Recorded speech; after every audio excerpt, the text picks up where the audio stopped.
In the beginning was the Word, and the Word was with God, and the Word was God. He was in the beginning with God.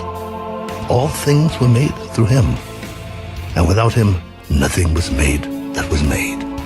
For God so loved the world that he gave his only begotten Son, that whoever believes in him should not perish, but have everlasting life. For God did not send his Son into the world to condemn the world, but that the world through him might be saved.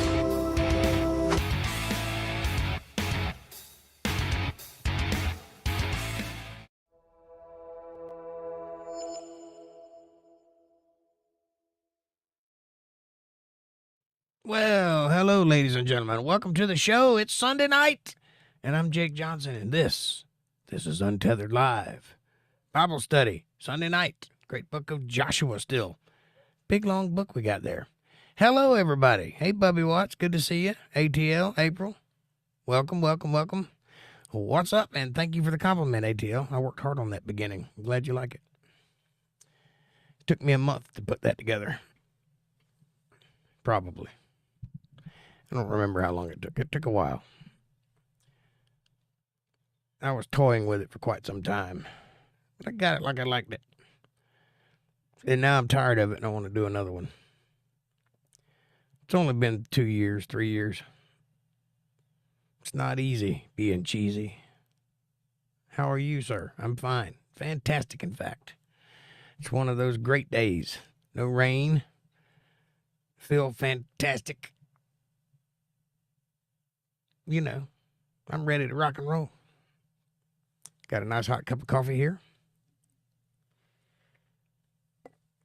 I like the intro, honestly. You don't think it's too long? I think it's a little too long. But it's kind of hard to do that intro shortly. I like the other one. Quick, to the point. Ben Shapiro has us all beat. His intro is... That's it. I love it.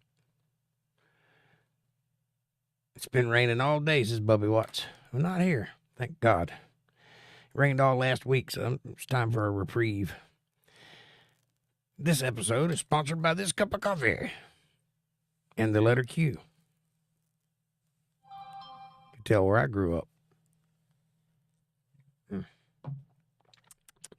It's a good hot cup of coffee. I'm glad you like it. I'm glad you approve. We have got a great show in store for you tonight. We're going to get ever deeper into the book of Joshua and see what's going on with that particular set of lives.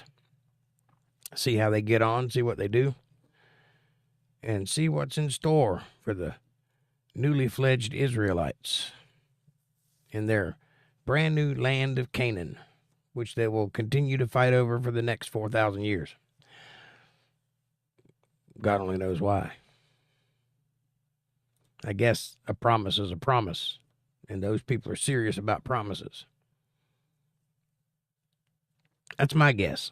What say you? What do you think? Why do you think it's such a contended area? Nothing grows there. It's a desert mostly. There are some pretty places, but pretty like a postcard, not like my backyard, you know. I don't know. I wouldn't fight over it. Well, you want it? I'll go to Europe. I don't know what to think about that. There seems to have always been war in that area. It seems like they just can't get enough of it. Because, you know, the next thing is the war with Iran. That's going to happen. You didn't even know that was a thing, did you? Neither did I. But trust me, it's happening. Caucasian Sasquatch, what's up, buddy? Good to see you, my friend. I see you've been busy over the weekend. Good to see it. Good to see it. ATL. Tipping the imaginary hat. What's up, Caucasian, says Bubby Watts.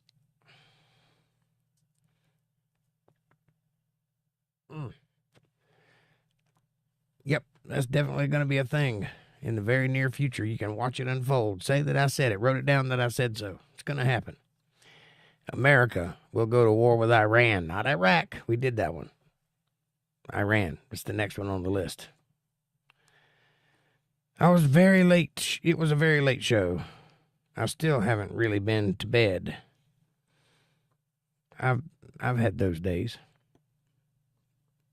Early in the podcast. I've kind of got my routine down now, but I definitely have had those days. It helps to have a schedule and stick to it.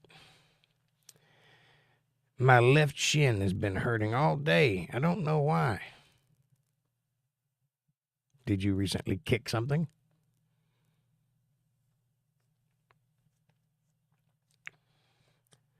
You're way too young to be old. That's not it. Mandatory carry has been screaming Iran for years. Well, this isn't Mandatory Carry's show, is it? It's the first time I've ever said it. Kevin Cox, what's up, buddy? Good to see you driving. I wouldn't expect anything less. Bubby Watt says hello, Kevin. Or what's up? Mandatory carry. I have no idea what he's talking about. But what I'm talking about is happening quicker than you want it to. And I don't think it should. But that's just what I think. Who cares what I think, right?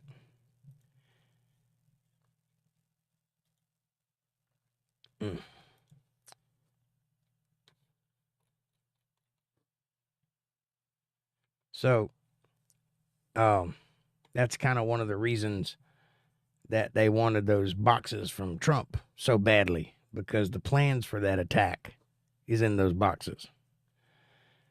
That's the prevailing theory, anyway. I don't know that to be true. That's what I've heard. They presented him with it, and he squirreled it away in hopes probably to keep it from happening, or keep that particular plan from happening. That'll come out in the near future, too. But you never know what happens. What I do know is that there's a lot of money to be made with perpetual war. And it would behoove anybody that makes weaponry to be pro-war. And that seems to be who's doing the most donating in this country are the people who make weapons and the people who profit off of other people's lives. Now, is that a good thing? I don't know. I mean, I'm a capitalist, so sure, why not? I don't particularly like the idea of sending our sons and daughters over there to fight for something we don't believe in, for something that God didn't tell us to do. I don't think that's a good thing. But I believe in being the biggest bully in the playground, if you got to be, you know. So, who's to say? I'm not a warmonger per se, but if you back somebody in a corner, I'm all for it. Let's whip some tail and take some names. And chew some bubble gum. But something tells me this one is probably about money and oil. And I don't think that's a good reason to fight. You tell me, what do you think? I have no solid opinions. I'm not married to anything. I can and often change my mind. But right now, I think that's pretty much the way it is. April, good to see you back, baby. Bubby Watson, Caucasian. Kevin says hello. Bubby Watts says a lot of wars have been about money since WW2. Money and oil. That's what they've mostly been about. And oil backs money since Nixon. So, see, it used to be that gold backed money. That's what Fort Knox was all about. And we would have a certain amount of money and a certain amount of gold to back it up, because all money is an IOU. It's a magic Babylonian square. That's all it is. It's paper. It has no value, intrinsically or otherwise. But gold does. Well, Nixon changed all that. He brought us over to the petrodollar because there's more of it. And so you can stretch the dollar further. Well, that was the idea. That was the thinking. But it caused a few problems because we don't want to get rid of the oil that we have, which, by the way, is more than Saudi Arabia has. We just don't want to drill it. It's in America. Let's keep it here. We have reserves for that reason, which got sold off recently, by the way. So we no longer have reserves. And then we buy the oil from Saudi Arabia at $50 a barrel or whatever. Then it jumped up to $100 a barrel, and now it's something like $300 a barrel. Who knows? Nobody cares what's going on. Money is paper that controls our lives. No, you're incorrect, sir. Money does not control your life. Your love of money controls your life. See the difference? April says, I got CJ with us, only to take him to my son Devin, his daddy. But I'll have my time later this week, says April. Well, hello, CJ. Do your grandma thing and get back with us. Do not talk bad about Nixon. I wasn't talking bad about Nixon. That's what I meant, Jake. I got you, buddy. Well, the reason I make that distinction is because having money is not a sin. God wants you to be prosperous. He wants you to have a good life. If you can make money earnestly, go for it. But it's not money that's the problem. It's the love of money. It's greed. It's hunger. It's desire. It's covetousness. Those are the problems. And you just about can't have money without those things. It's really hard to do. It's harder than you think it is. Trust me, I've decided to do that myself, and I'm broke most of the time because I made a decision years ago to not love money. If I got it, fine. If I don't, fine. It's a tool. But I don't crave it, and I don't hunt for it, and I don't go out trying to get it. So I stay broke most of the time. But it's a lifestyle. You make that choice. If you want to make that choice. I don't recommend it. It does not do well for the bottom line. We love it too much to the point of corruption. That's right, Bubby Watts. If only there were a way to live life without loving money so much. It's kind of hard to do. If you want to be broke all the time, you can do that just fine. But if you want to have the things you need, you got to make that money. And I don't know any other way to make that money besides going out and getting it, however that is. Here's the problem with that. You can only get a certain amount of money if you just want to work for it. You're not going to get a lot. You'll get enough to get by with, barely. Maybe enough to make you go back the next week. But you're not going to get rich doing it. If you want to get the money, you got to break a few legs. You got to do some things that you're not proud of. You got to support some things you don't believe in. You got to reach out beyond where you are to get that money. And it's always a trade-off at that point. At that point, that's when it no longer is about you surviving. It's about you achieving. And those are a different set of circumstances. Surviving is one thing. Achieving is another thing. Achieving requires covetousness because you got to want to get to the next level. You got to desire it. You got to work for it. You got to do whatever it takes to get there. And it always, and I mean always, ends in corruption. Yep, a lot to the elites didn't make it where they're at financially without screwing someone over. Yes. Hey, Haunted in Marysville, Montana. Good to see you, buddy. Glad you could drop by even under an assumed name. I never have enough money to make it through the month, but I make do anyway. Surrounded by other riches. This is MVTV. We kind of got that. By the way, tech issues. No comment. I hear you, buddy. I hear you. Sometimes you got to bite the bullet and buy a new machine. That's just the way it is. But as a wise man once said, sometimes you get what you need. But that's not the complete sentence, though, is it? What that wise man said was, you don't always get what you want, but you get what you need. There's the difference. But see, there's the trick. That's the trick. Because you can most certainly have what you want. You just got to be willing to step over the line to get it.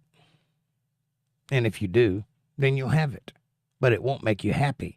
Because it's the Faustian deal, right? Look, but don't touch. Touch, but don't taste. Taste, don't swallow. See what I'm saying? Be careful what you wish for. These are idioms for a reason. Because that's the only way to get what you want. Unless what you want is just happiness. If you just want to be left alone.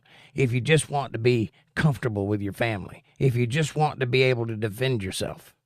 You can have that. But that pursuit of happiness, that's the thing that gets you. Because that's the end of the agreement. You have the right, the inalienable right given by God for life, love, and liberty, and the pursuit of happiness. And that "and" is a qualifier. It might as well be a "but." But the pursuit of happiness, it's going to cost you. It's going to hurt. It's going to leave you a little less you. It's going to take a piece of you to get it. Think about that. I do. No, but the important part, it is the important part. Montana says, April says, hello, MVTV love. I said that backwards because I'm reading backwards. And some luck, too. Believe it or not, my rent is only $300. In 2023, not in a mobile home park. Freaking miracle. Except there is a lot of other expenses and work worthy of every minute. Yes, well, $300 ain't bad. How are you out in the middle of nowhere? Asks April. I think he just told you. Oh, just great. Planting season. Have more crops coming up than I can keep up with. That's always a good thing. And I'm proud for you. Keep up the good work. Now, we understand what money does to people. We understand what work is. We understand that we live in a society that does not want you to prosper so much. Because if you prosper more than that, you'll be a target. Don't believe me? Ask Joe Rogan. Bet you he gets attacked more than you do. Last week, somebody wrote an article about him and then proceeded to complain about it for 2 weeks on Twitter. Well, going on 2 weeks. It was last week, but you get my point. About him having a conversation with somebody. And they were calling for him to be fired for it. And they kept doing it. And they sent messages to his boss. Of course, his boss runs a free speech platform, so he didn't get fired. Plus, they got $100 million on the line or some such. So he didn't get fired, but they were asking for it because he had a conversation that he disagreed with. Think about that. That's where we're at. You can't get but so far ahead. Oh, yeah, I read that one. Are they growing rapidly, asks April. I mean, I'm assuming that means your corn and stuff. MVDV.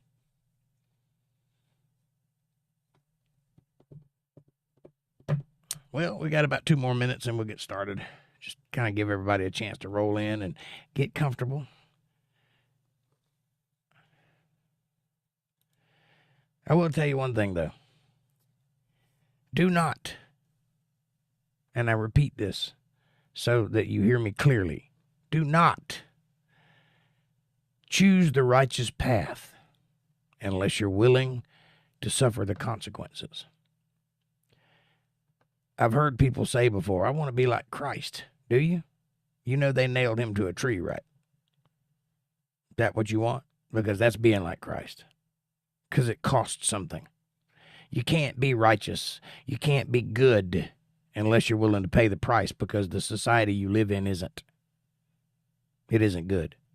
You live in a fallen world, and everything around you wants you to be just like they are.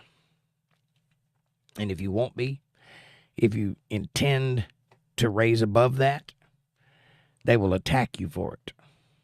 And sometimes that attack gets gruesome. Not always. Some people get away with it pretty good. Most of the time. But the occasional guy that's doing it right is going to get attacked for it. So unless you're willing to pay that price, to be on the chopping block, as it were, don't do it. Hide. Read your book, keep your head down, and live an everyday life the way you would. Because if you intend to be an example, you'll be made one. Remember I said that. I had to extend fences, says MVTV, because the vine plants are growing like aliens. Terrifying. Let's go down, shall we? If you got your Bibles, Andy, crack them open to that great book of Joshua, chapter 18, verse 20. That's where we left off. That's where we're picking up. ATL says, hey, Caucasian Sasquatch. And hi, April Rain. ATL, you are the man. How are you doing this fine evening? Are you ready for the word? Don't go to Boston. At least 1 million souls are ripping up Bibles in a cult. Well, it's not just Boston, honey. It's everywhere. Unfortunately, our society has fallen into a cult recently in the last 4 years. And a lot of people are in it. A lot of people you know are in it. And you're going to have to live with that. ATL says, I know his name. Whose name? Bubby Watt says, tell me about it, April. Yeah, you don't need to go anywhere above the Mason-Dixon line, by the way. You have no reason to go to any city in this world. Stay where you are. Because it's getting crazy out there. And as it gets crazier, it's going to get more and more dangerous. So if you have a community that you have safety in numbers, stay in it. Don't go looking. Even the Bible tells you to flee from Jerusalem when things start happening. Get away from there. Whoa, that's scary, says April. Yes, it is. Do you know the name of God? Well, God is capitalized, and yes, I do. It is written in the Torah. Every letter of it spoken as one word. Yes, I know. There's a reason for that, because that's how Hebrew works. Bubby Watt says, I'll be going to Boston soon for a Red Sox game. Duck and cover, my friend. Duck and cover. That's all I can tell you. Don't stop outside the stadium. I did not want to capitulate it. Huh? Are you saying capital? I didn't want to capitalize it? Why? God being the Almighty, all meaning nobody above him, there's no other way to write it but capitalized. If it's lowercase, you're not talking about the God I'm talking about. That's why.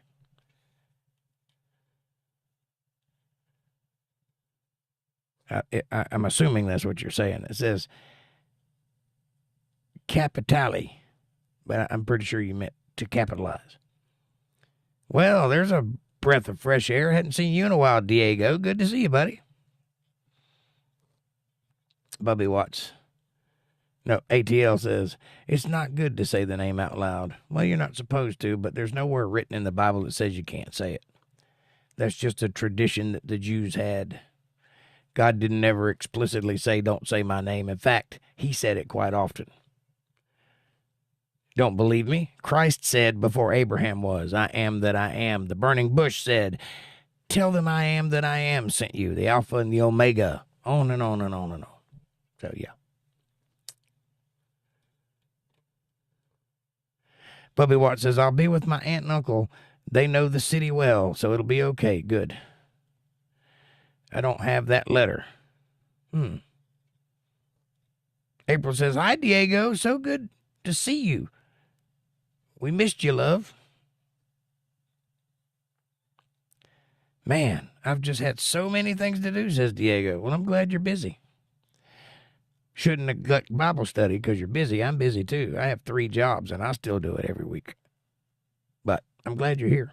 ATL says, that's why I use small letters for GXD. I got you. Well, trust me when I tell you that there's no wrong in showing obeisance when you're writing the word God, which is not the same as the word Yahweh. By the way, God is our word. We use that word to describe something that doesn't even mean God. We use the word God to describe the Elohim, which is plural. And it's a mistranslation. But everybody knows who you're talking about when you say God, so use it head on.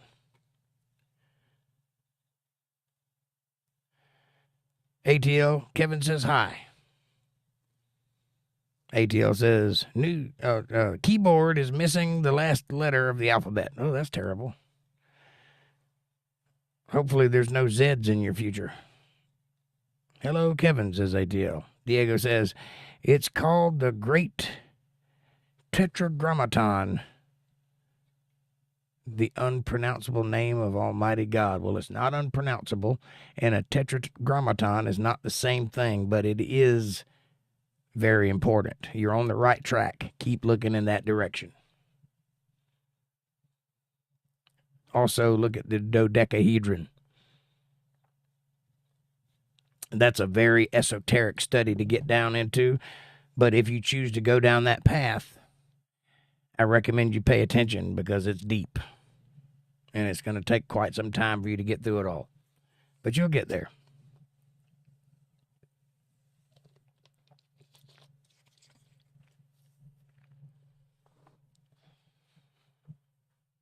Hi, April. Hi, Kevin, says Diego. All right, let's get started. We've been chit-chatting enough. It's time to get some Bible in us. And April says, hit that like button, subscribe, and share. We love you. Thank you, April. Chapter 18, verse 20.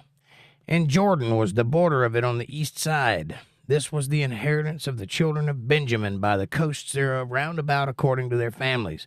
Yeah, we're still on that. Now the cities of the tribe of the children of Benjamin, according to their families, were Jericho, Beth-Hoglah, and the valley of Keziz, and Betharaba, and Zemaraim, and Bethel. Bethel means house of God, by the way. And Avim, and Farah, and Ophrah, or Ophrah. She has a TV show and gives away cars. And Chepharhamoni, that's a name for you. And Ophni, and Gaba, 12 cities with their villages. Gibeon, and Ramah, and Beeroth, and Mizpeh, and Chephirah, and Moza, and Rechem, and Irpeel. That's what happens when you stay out in the sun too long. And Tarala, and Zelah, and Eleph, and Jebusi. Jebusi's where the Jebusites come from, so you know. Which is Jerusalem. Jebusi is Jerusalem. And Gibeath, and Kirjath. Kirjath, you remember that name, Kirjath Jearim? That's the same place. 14 cities with their villages. This is the inheritance of the children of Benjamin according to their families.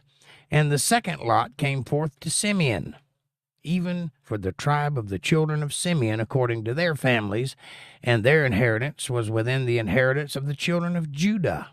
Simeon's a smaller family, so they get conscripted into the tribe of Judah. And they had their inheritance, Beersheba, and Sheba, and Molada, and Hazar-Shul, what a name, and Bala, and Azim, and Eltalad, and Bethul, and Hormah, and Ziklag, and Beth-Markaboth, and Hazar-Shusha. Wow.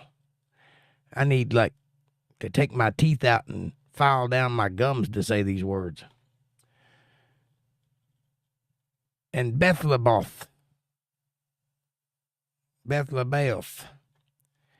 and Shurhin, 13 cities and their villages, and Rimmon, and Eter, and Ashan, 4 cities and their villages, and all the villages that were round about these cities, to Balathbeer, Ramoth of the south. This is the inheritance of the tribe of the children of Simeon, according to their families. Now, if you look at a map, I've shown you this map before, down towards the bottom is where Simeon is of that map, the bottom being the southern region. Out of the portion of the children of Judah was the inheritance of the children of Simeon. For the part of the children of Judah was too much for them. Therefore, the children of Simeon had their inheritance within the inheritance of them. So they divided their inheritance up with Simeon. In other words, they had more land than they had people. So they gave some of it to Simeon, their brother. And the third lot came up of the children of Zebulun, according to their families, and the border of their inheritance was unto Sarid. And their border went up towards the sea, and Maralah, and reached to Dabasheth, and reached to the river that is before Jokneam, and turned from Sarid eastward towards the sun rising unto the border of Chislathabar, and then goeth to Daberath, and goeth to Japhi,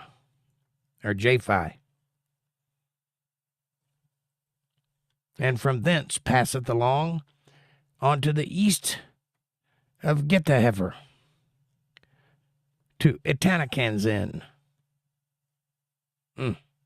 and goeth out to Rimmon-Methior,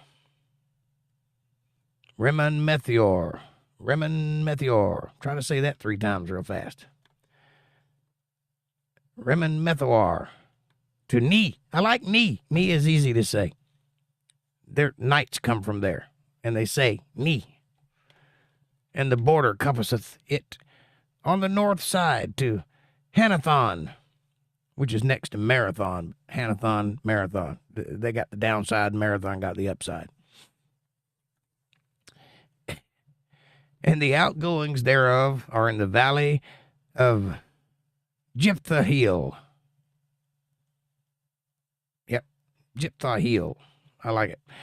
And Katath, and Nahalal, and Shimron, and Idalah, and Bethlehem. 12 cities with their villages. Nothing good comes from Bethlehem, by the way. It's like the trailer park of all those other cities. Easiest pronounceable name, not so much nice people live there. This is the inheritance of the children of Zebulun according to their families, these cities with their villages. And the fourth lot came out to Issachar. For the children of Issachar according to their families, and their border was to Jezreel, and Chesulith, and Shunem, and Haphraim, and Shihon, and Anahareth, and Rabbath, and Kishion, and Abez, and Remeth, and Enganim, and Enhada, and Beth Pazez, and the coast reaches to Tabor, and Shahazamah, and Beth Shemesh, and the outgoings of their border were at Jordan, 16 cities with their villages.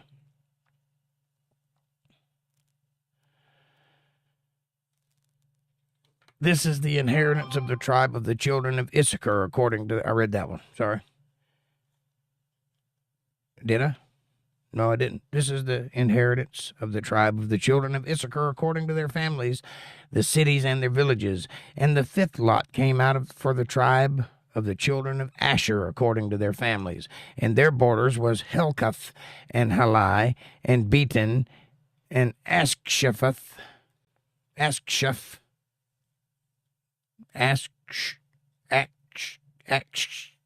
that A word, and Elimelech, and Amad, and Mishiel, and reacheth to Carmel westward, to Shihor Libnath, and turneth towards the sunrising of Beth Dagon. Beth Dagon means house of the dragon, or the devil, just so you know. And reacheth to Zebulun,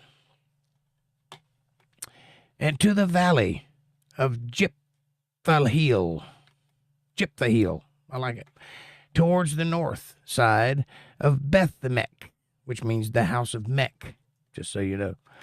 I don't know what Mech means. And Neil, and goeth out to Kabul on the left hand, and Hebron, and Rehob, and Hammon, and Cana, even unto the great Zidon. And then the coast turneth to Ramah, and to the strong city Tyre. Tyre is where Cyrus was king. But also, for a while, the king of Tyre is known as the great dragon, or the devil. So apparently Lucifer was king of Tyre for a while. I don't know if Cyrus took over before or after, but I know for a period of time the king of Tyre is the devil in Revelations and such. So keep that city in mind. Kind of pay attention to what goes on there. And the coast turneth to Hosah, and the outgoings thereof at the sea, from the coast to Aksib. Umma also, Aphek, and Rehob. 22 cities with their villages. This is the inheritance of the tribe of the children of Asher, according to their families, these cities with their villages. So you see, each family gets a group of cities and villages around those cities. Sorry, hit my microphone. To inhabit. They didn't have to build these cities. They're already there.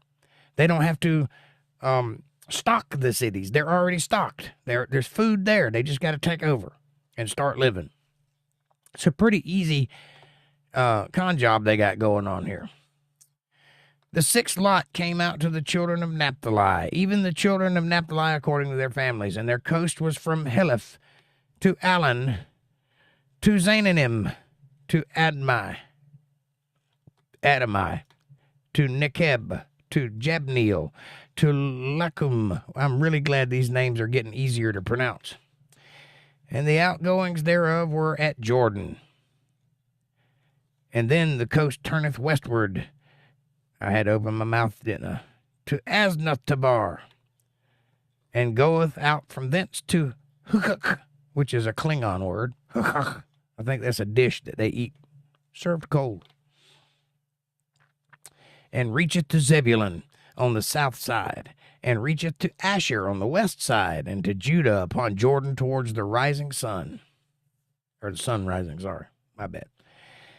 And the fenced cities of Ziddim, Zur, and Hamath, Rekath, and Chinnereth.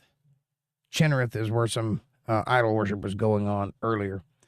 And Adamah, and Ramah, and Hazor, and Kadesh. It's like the sound you hear when somebody dies.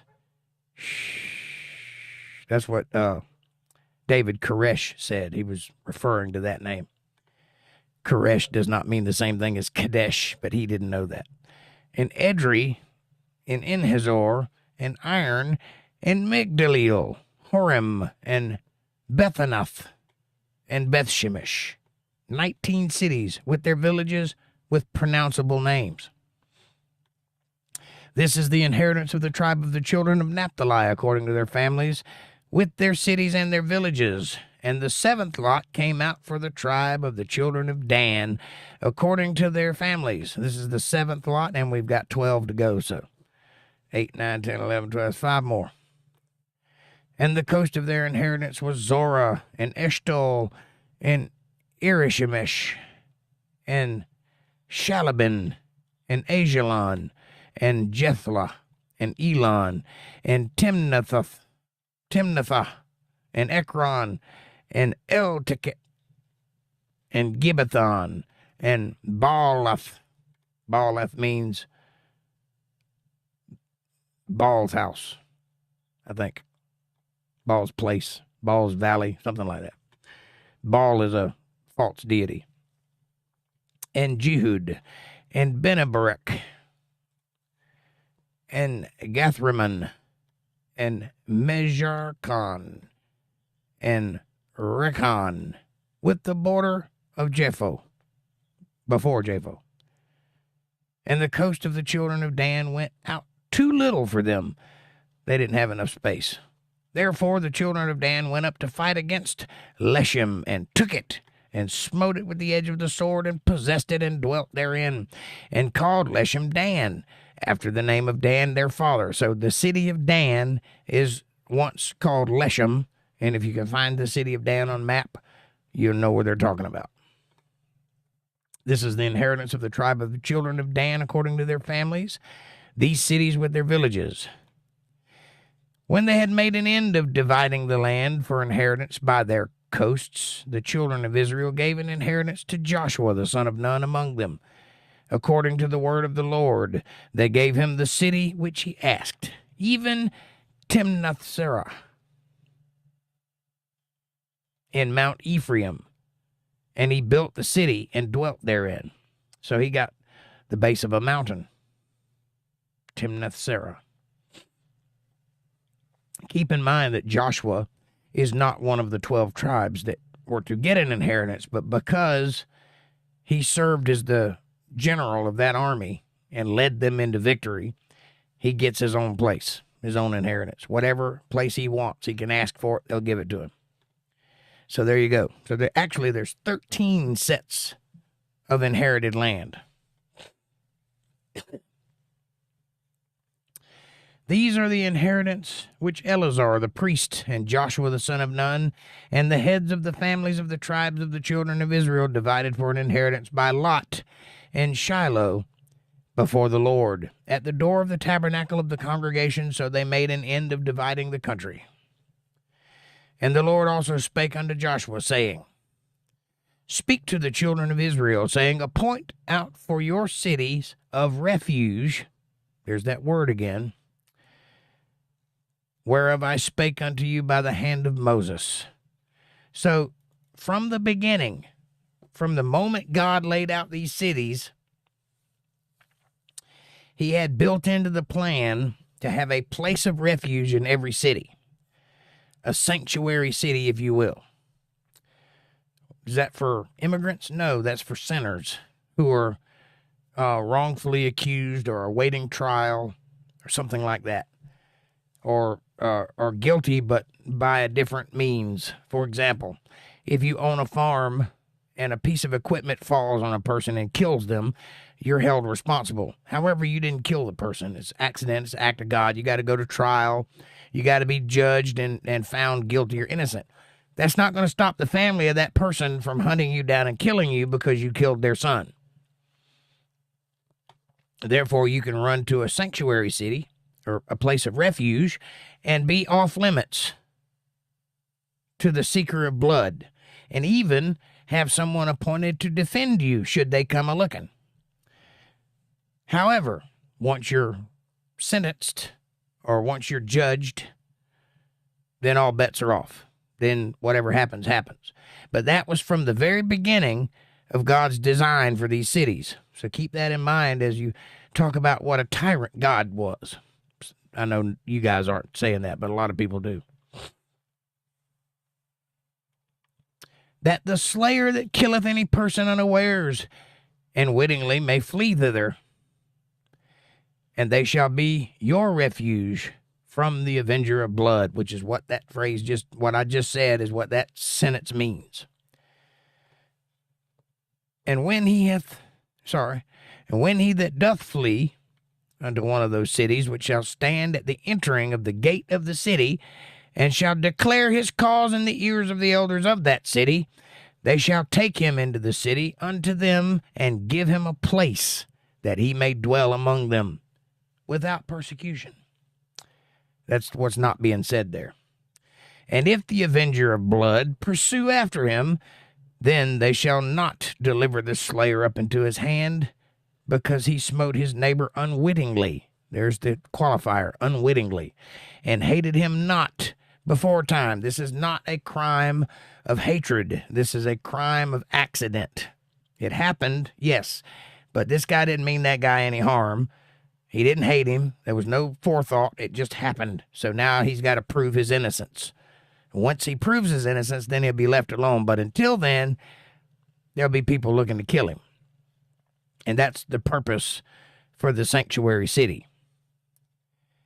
And he shall dwell in that city until he stand before the congregation for judgment, and until the death of the high priest that shall be in those days. Then shall the slayer return and come into his own city. So if the guy hasn't been to trial or been judged, and the high priest that he's hiding under happens to die, then he's fair game again, because the new high priest isn't involved, right? And unto his own house, unto the city from whence he fled. In other words, he's out of the city if that guy dies. So you better hope you get judged before the high priest dies. I know they're busy and all, but hope that you get in there. And they appointed Kadesh in Galilee, and Mount Naphtali, and Shechem, and Mount Ephraim, and Kirjath Arba, which is Hebron. Remember Kirjath?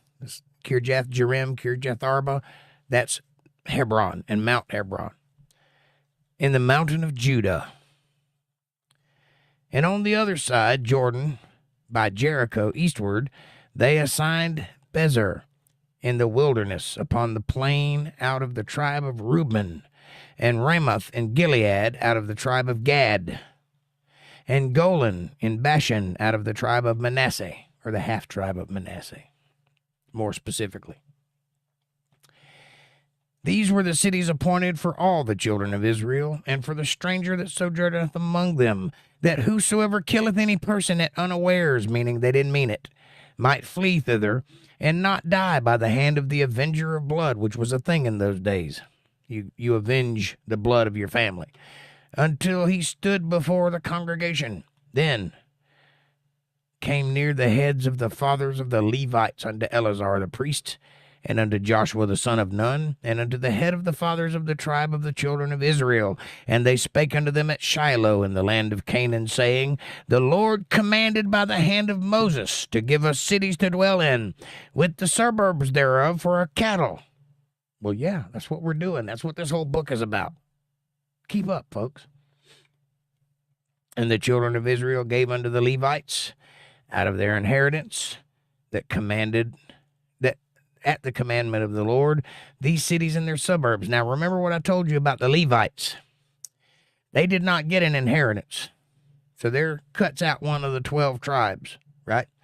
So Joshua being the 13th brings it back to 12. So there's still only 12 tribes who get inheritance. Working for God is the inheritance of the Levites. They get to do all the stuff. They get to have the power and the perks and all that stuff. They get to do the sacrifices. They get to run the church. They get to collect what money the church brings in. And they get a city wherever they go unto themselves. If they go anywhere in Canaan, whoever owns that land just lets them stay there for free and provides for them. It's a pretty sweet deal they got going. Why they had to go command it of Joshua like he wasn't planning on giving it to them is beyond me, but they did. And the lot came out of the families of the Kohathites and the children of Aaron the priest, which were of the Levites, had by lot out of the tribes of Judah, and out of the tribes of Simeon, and out of the tribe of Benjamin, and 13 cities. And the rest of the children of Kohath had by lot out of the families of the tribes of Ephraim, out of the tribe of Dan, and out of the half-tribe of Manasseh, 10 cities. So that's 23 cities so far that they got for themselves. That's all over the map of Canaan. And the children of Gershon had by lot out of the families of the tribe of Issachar, and out of the tribe of Asher, and out of the tribe of Naphtali, and out of the half-tribe of Manasseh and Bashan, 13 cities. So that's 36 cities so far. And the children of Merari, by their families, had out of the tribe of Reuben, and out of the tribe of Gad, and out of the tribe of Zebulun, 12 cities. So that's 46, 47, 48 cities. And the children of Israel gave by lot unto the Levites these cities with their suburbs, as the Lord commanded by the hand of Moses. And they gave out of the tribe of the children of Judah, and out of the tribe of the children of Simeon, these cities which are here mentioned by name. I hope they're not going to just list off 48 cities.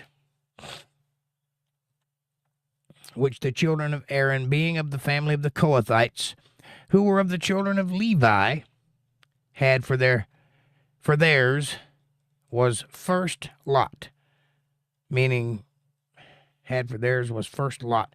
I'm guessing they got first pick. I guess that's what that means. And they gave them the city of Arba, and the father of Anak. Anak is the father of the Anakim. Remember, they went up against them and defeated them. So they got the father, Anak, or the father of Anak. Now, I want you to think about something. Anak and his children were Geber. They were giants, right? They were big boys. The reason they were big boys is because their parents, Anak's parents, was a Nephilim, a fallen one, meaning one of the offspring or one of the actual fallen angels. Think about that. So getting the father of Anak means that they have in their possession a fallen angel or its first offspring, one of the two. Imagine that. Which city is Hebron in the hill country of Judah, with the suburbs thereof round about it? It don't say anything else about that. But think about this, what it just said. They gave them the city of Arba, the father of Anak. I guess you could read that as saying that the city Arba was named after the father of Anak. But it sounds to me like they got the guy into possession. And they gave them the city of Arba, the father of Anak, which city is Hebron. How do you read that? Aren't Nephilim giants too? Not necessarily. Their offspring were giants. I don't know that they were or not. It doesn't really say. But I do know that if they were giants, they probably weren't mating with women. Probably tear them in half. Think about that.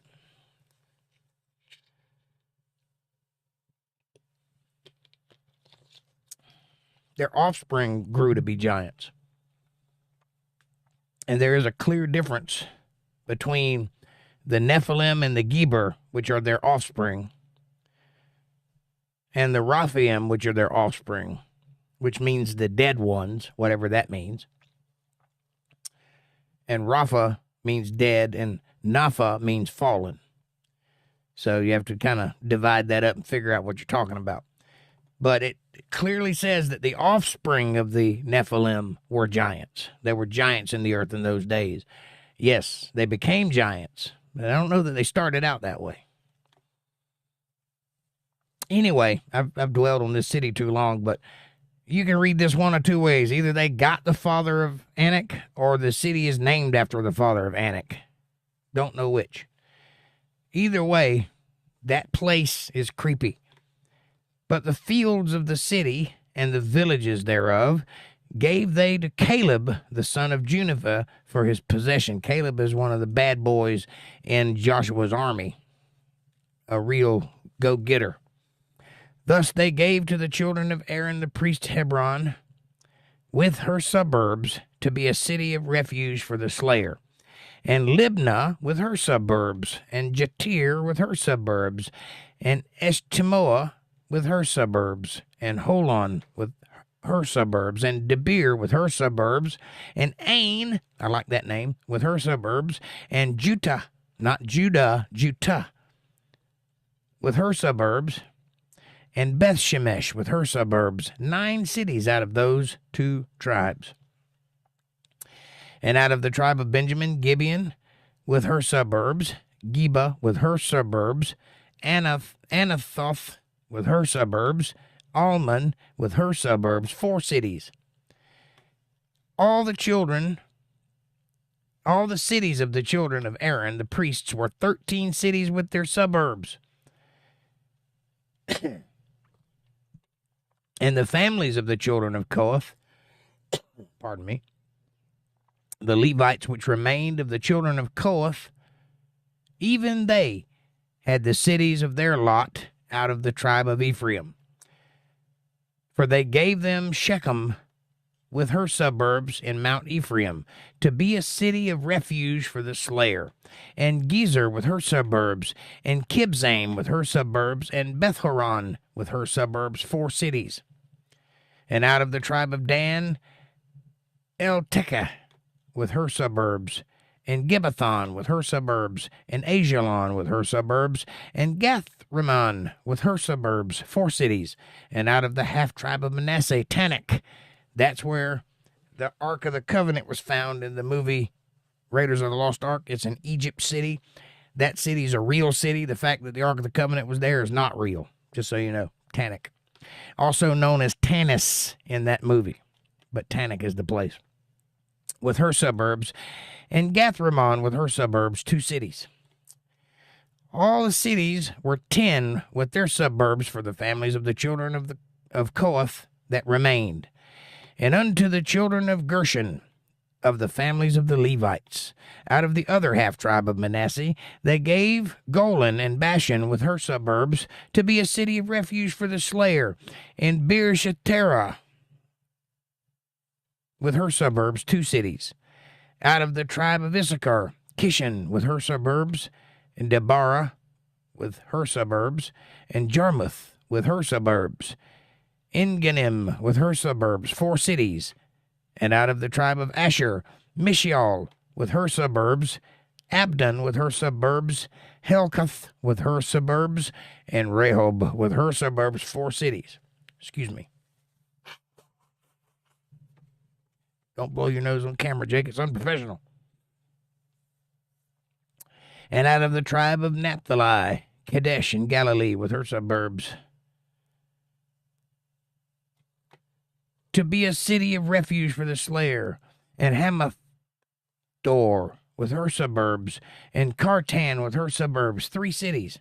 All the cities of Gershonites, all the cities of the Gershonites, according to their families, were 13 cities with their suburbs. And unto the families of the children of Merari, the rest of the Levites, out of the tribe of Zebulun, Jokneam with her suburbs, Karta with her suburbs, Dimnah with her suburbs, and Halalal with her suburbs, 4 cities. Out of the tribe of Reuben, Bezer with her suburbs, Jahazah with her suburbs, Kedemoth with her suburbs, and Meptoth, that's another Klingon word, with her suburbs, 4 cities. And out of the tribe of Gad, Ramoth and Gilead with her suburbs, to be a city of refuge for the slayer, and Manahaim with her suburbs, and Heshbon with her suburbs, Azer with her suburbs, 4 cities in all.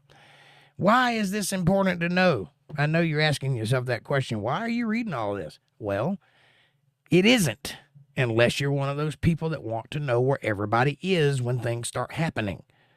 If you're doing that kind of study, this is very important. This is as important as a genealogy. This is land titles and who lived there.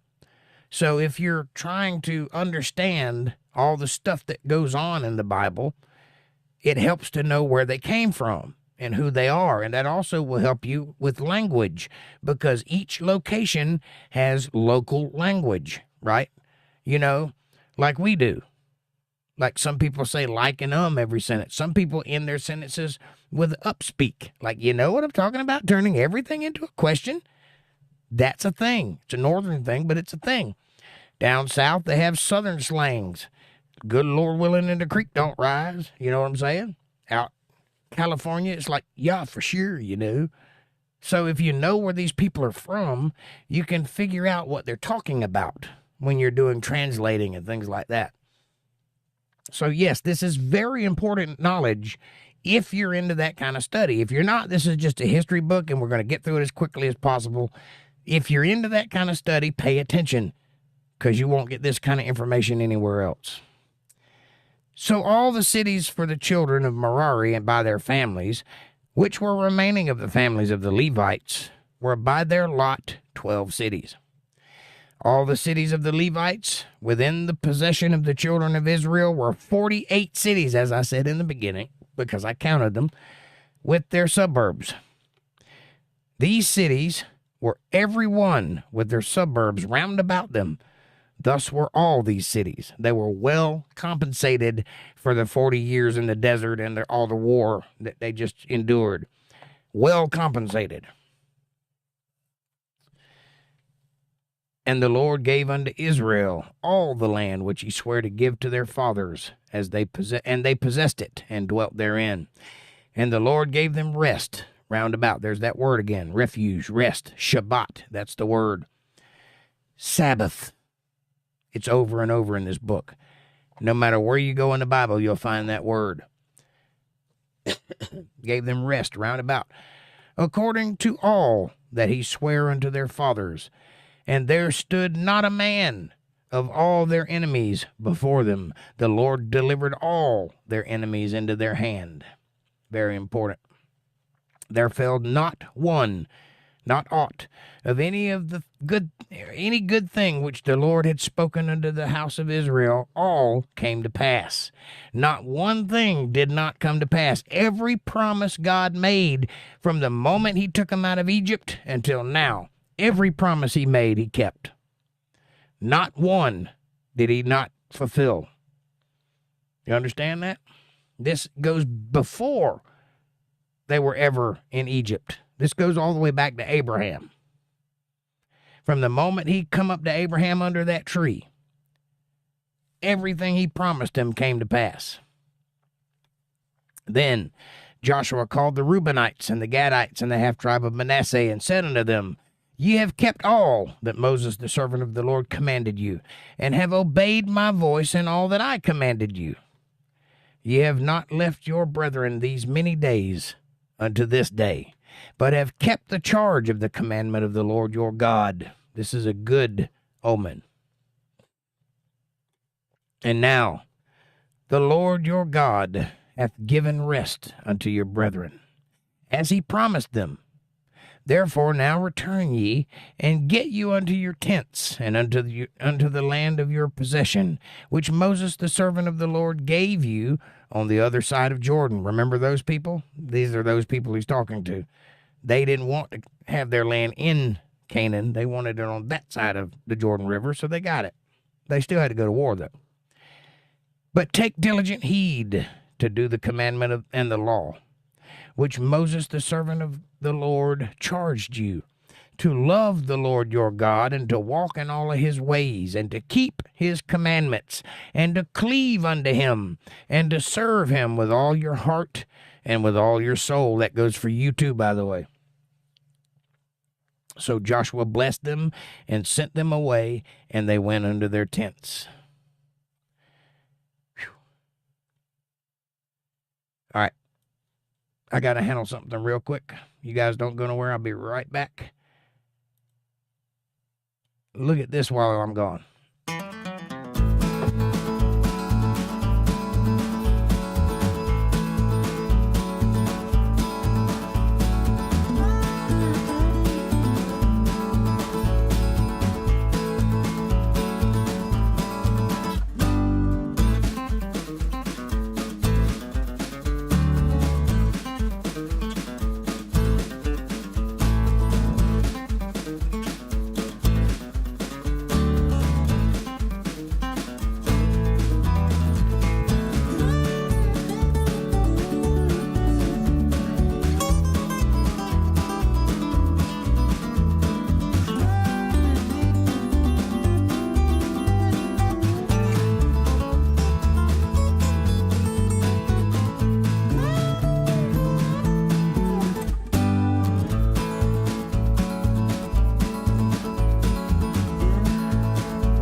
I'm back.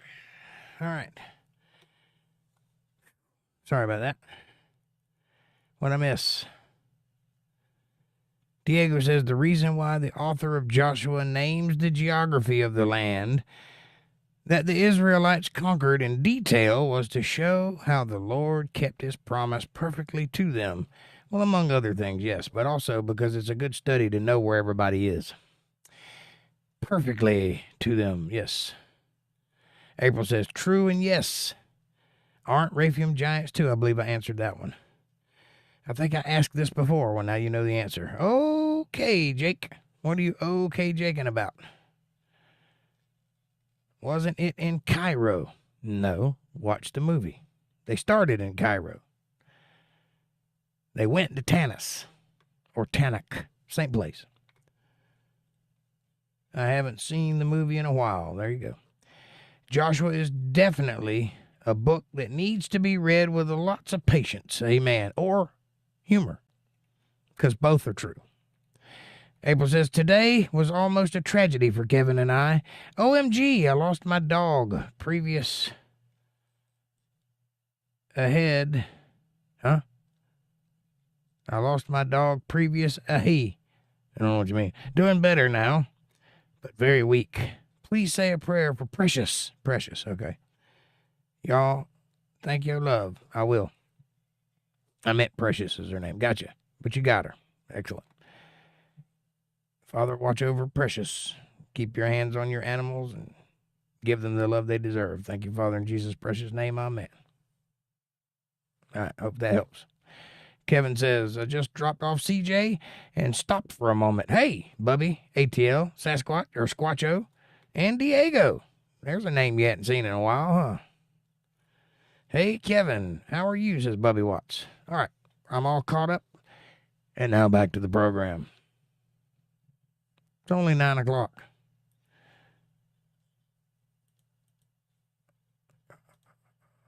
There it is. Good, Bubby, says Kevin. Now the 1/2 tribe of Manasseh, Moses had given possession in Bashan, but unto the other half thereof gave Joshua among their brethren on this side of Jordan, westward. That's towards America, by the way. I'm not saying that means anything. I'm just telling you where it's at. On the west side of Jordan. And when Joshua sent them away also unto their tents, then he blessed them, and he spake unto them, saying, return with much riches unto your tents, and with much cattle, very much cattle, and with silver, and with gold, and with brass, and with iron, and with with very much raiment, lots of clothes. Divide the spoil of your enemies with your brethren. In other words, make sure everybody gets a little bit. So they carrying carts away, because they've conquered like 9 or 10 cities by now. Probably more than that. Big cities. So they get all that stuff. Except for one place. We read about that. And the children of Reuben and the children of Gad and the 1/2 tribe of Manasseh returned and departed from the children of Israel out of Shiloh, which is the land of Canaan. Which is in the land of Canaan. I can read. I'm not having a stroke. My glasses are getting hard to see through. To go unto the country of Gilead, to the land of their possession, whereof they were possessed, and according to the word of the Lord by the hand of Moses. So they were given this land, so they have every right to be there. And when they came unto the borders of Jordan, that are in the land of Canaan, the children of Reuben and the city of Gad and the 1/2 tribe of Manasseh built there an altar by Jordan, a great altar to see, which is there. And the children of Israel heard say, behold, the children of Reuben and the children of Gad and the 1/2 tribe of Manasseh have built an altar over against the land of Canaan in the borders of Jordan at the passage of the children of Israel. Is this going to be a problem? This might be a problem. Why? Well, this is what happens when you don't communicate. Obviously, they both worship the same God. Obviously, they both want to worship the same God. Israel don't see it that way. We'll find out why. And when the children of Israel heard of it, the whole congregation of the children of Israel gathered themselves together at Shiloh to go up to war against them. What? These are your brothers. Why would you go to war? They're worshiping false gods over there. They're building altars. I heard it. Somebody told me. It's the same God. Don't you build altars? Well, yeah, but that's our God. We get to build altars. Well, they do too. Well, they're not us. See what's happening here? Us and them.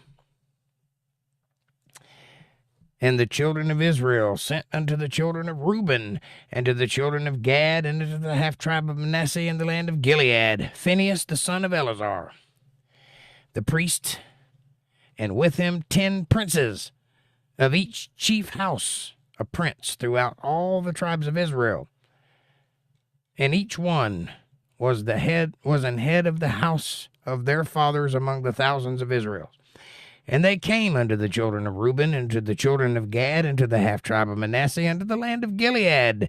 And they spake with them, saying, Thus saith the whole congregation of the Lord, What trespass is this that ye have committed against the God of Israel, to turn away this day from the following the Lord? In that ye have builded you an altar, that ye might rebel this day against the Lord. Huh?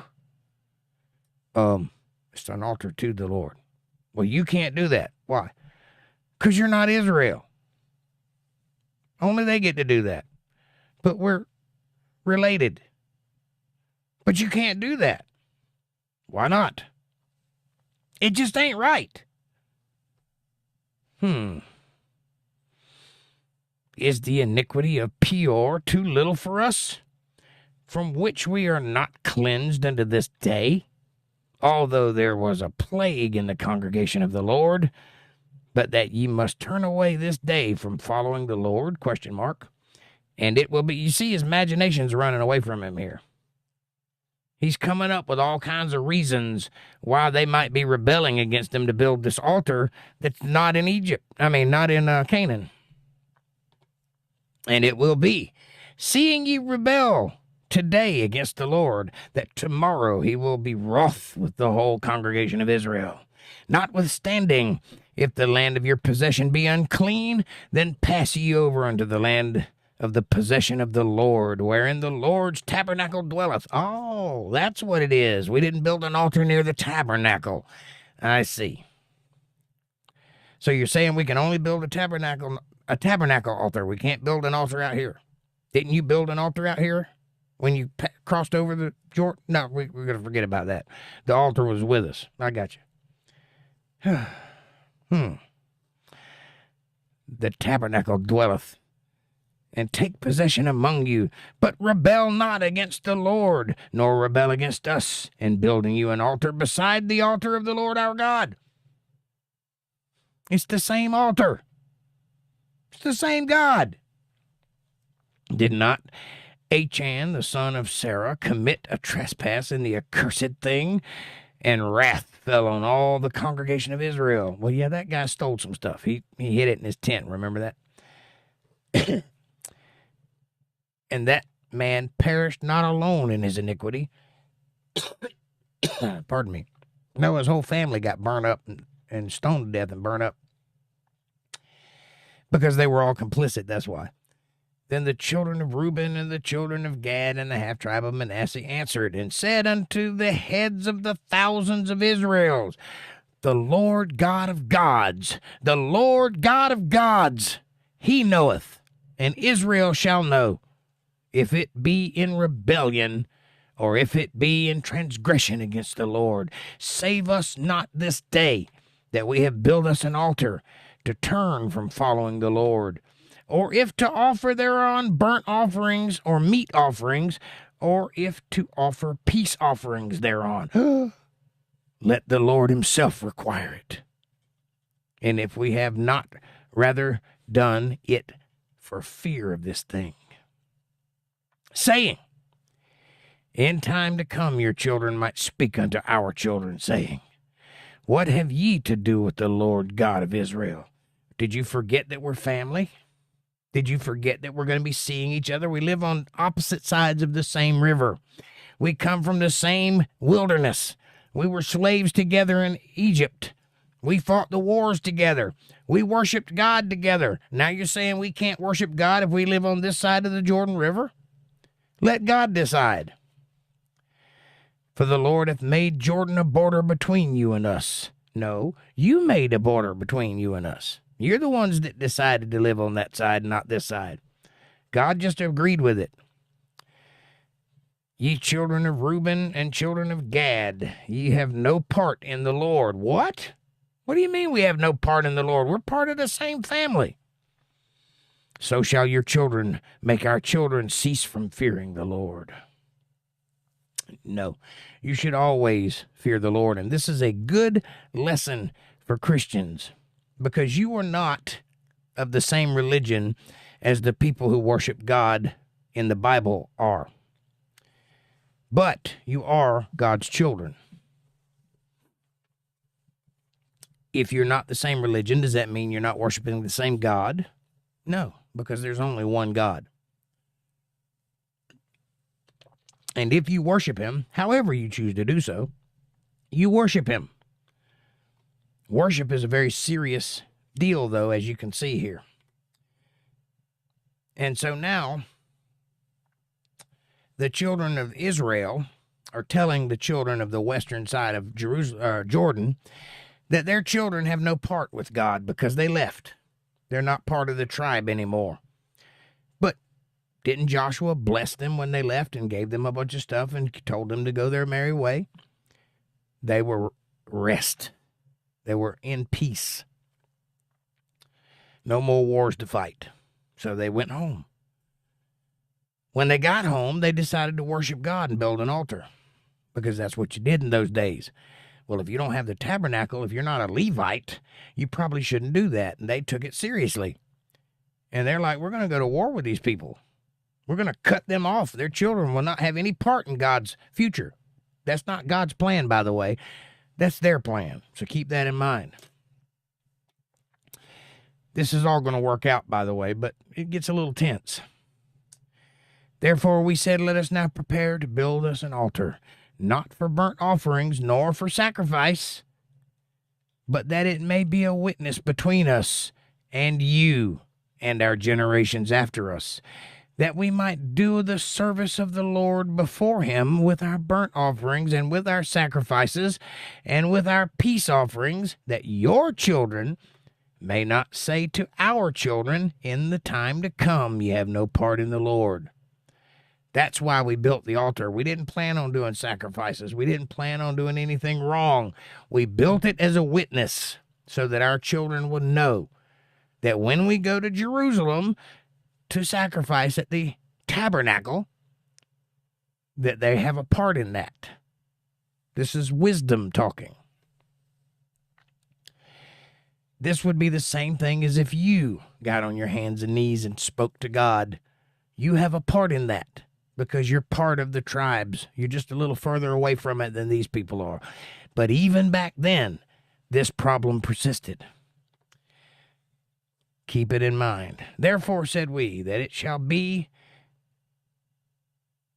when they should so say to us, or to our generations in times to come, that we may say again, behold the pattern of the altar of the Lord, which our fathers made, not for burnt offerings nor sacrifices, but it is a witness between you and us. God forbid that we should rebel against the Lord. We have no intentions of rebelling against the Lord. That word Lord is all capitals. That's God Almighty. And turn this day from following the Lord to build an altar for burnt offerings or for meat offerings or for sacrifices beside the altar of the Lord our God, that is before his tabernacle. We plan to do it there. We just built this one to remind our children why we're going there to do it. And when Phinehas the priest and the princes of the congregations and the heads of the thousands of Israel which were with him heard the words that the children of Reuben and the children of Gad and the children of Manasseh spake, it pleased them. So no war. It's all good now. Family squeamish averted. And Phinehas the son of Eleazar and the priest said unto the children of Reuben, and to the children of Gad, and unto the children of Manasseh, This day we perceive that the Lord is among us, because ye have not committed this trespass against the Lord.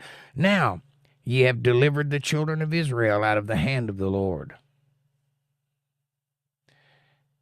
They really thought God was going to destroy them for building an altar.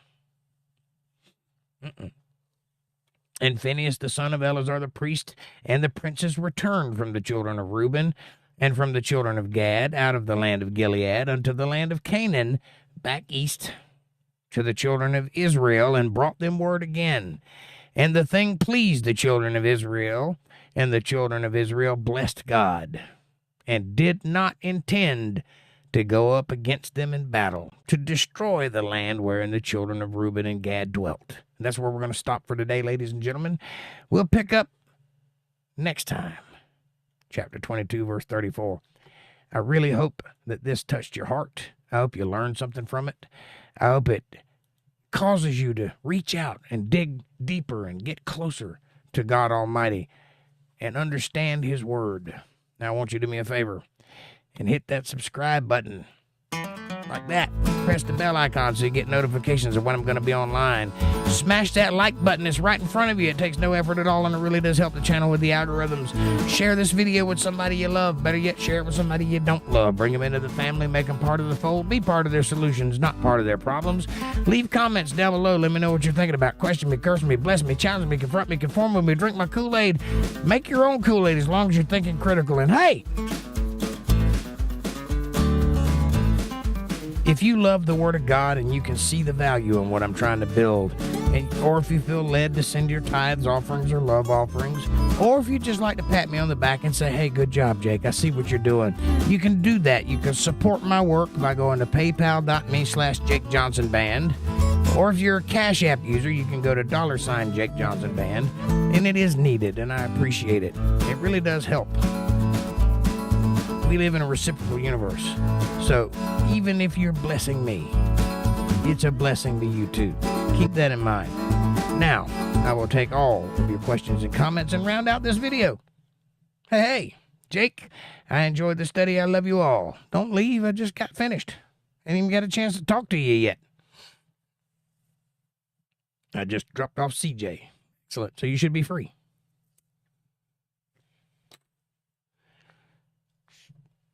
Love, love, love, I need your love.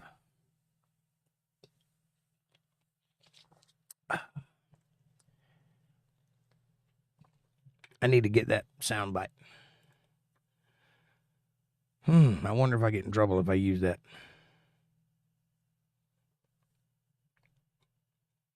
How is CJ, by the way? Questions, comments, criticisms, catharses, calendars, cochlea implants, whatever you got. We are now finally on our way to the house.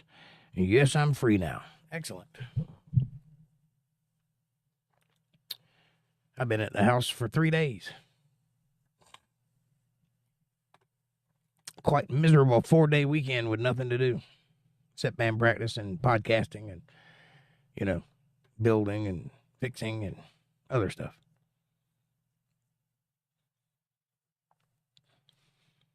But I don't go back to my day job till Tuesday. I hate it.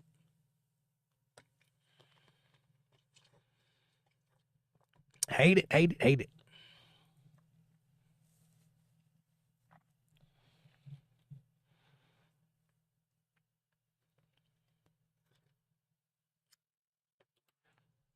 How are you guys doing? What have y'all been up to this week? Diego, you still with us? And we do miss you around here. Come on back. Lisa-Reen, I'm late. Family stuff. Hello, fellow peeps. Hello, Lisa-Reen. You missed quite an entertaining study tonight. You're going to want to go back and watch that. But glad you're here. Glad you could drop by. Edward says he is growing fast. He is 6 now. He is so good, and I miss him when he is not with me. I bet so. I miss my youngest, too. I understand. Bubby White says, I've been good. You have been good. I'm proud of you. Keep up the good work.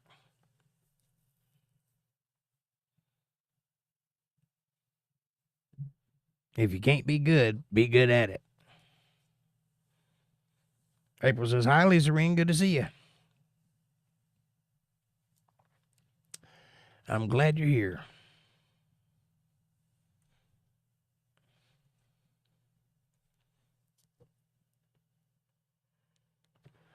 I have had quite the week myself. Just about to get done with rehearsals. Fab Daddy, what's up, buddy? I will go back and watch. The internet works better after a live stream is over. Hello, April. Yes, it does. Lisa Reen, I mean, sorry to typo. I got what you were saying.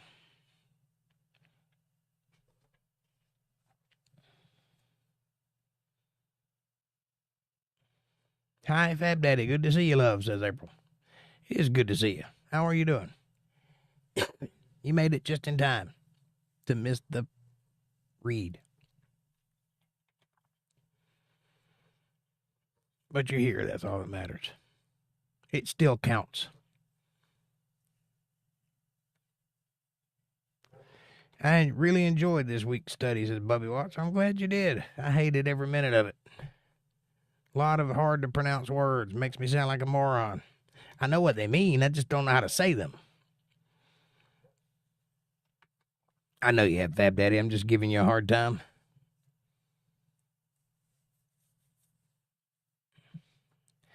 I'm just telling you that you're guilty by association. So when it comes time to go to heaven and you get dragged along because you hung out with the likes of us, just know that it's because you were here for this part. It matters. Lisa Reen says it was tough. What was tough? You're weak? Sorry. What can I do to make it better? Make a funny face? That was funny hands, I know, but it's the best I can do.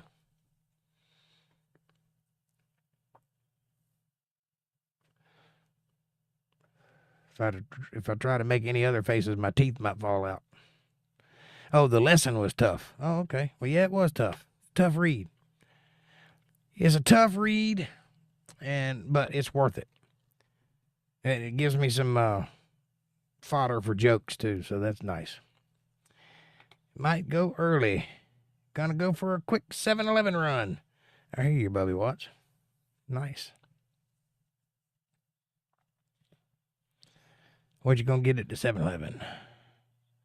You're not a moron. You're the best at explaining the studies, love. Well, thank you, sweetheart. I appreciate that. I'm just trying to do what I could do. Made sure I stayed around for the study, though. Thank you, sir. I appreciate your patronage. It means a lot to me and to you.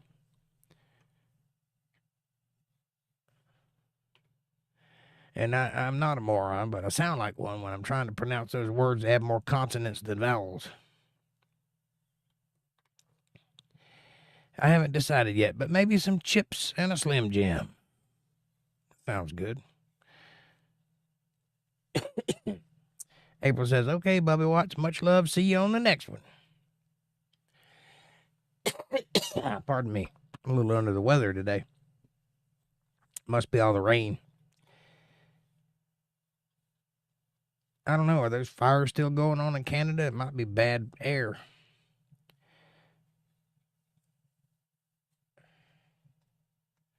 See you Monday, Jake. Possibly. More likely Wednesday. I'm still rehearsing. Although it is drawing to a close. But I do have one more to do, I think, on Monday. Dana, I'm late. Greetings. Welcome to the show. Gotcha. I'll try to put something out on Monday, but I can't promise it.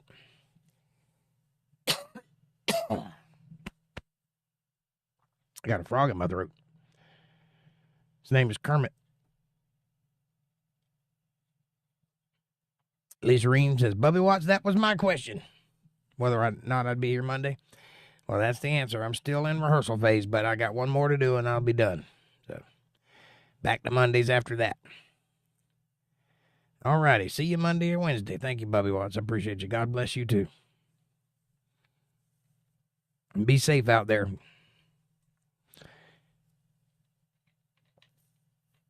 Be safe out there and eat all the Slim Jims.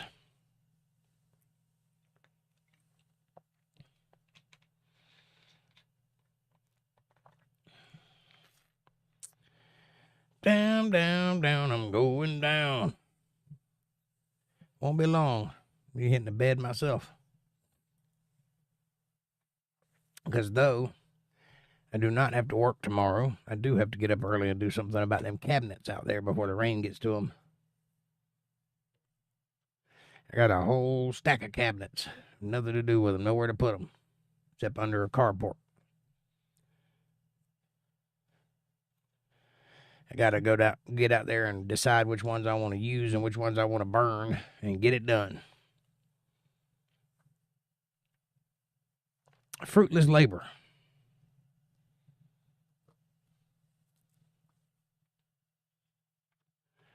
What are you guys' plans for tomorrow? What's going on in your world? Anything good? Are you out there making the world go round?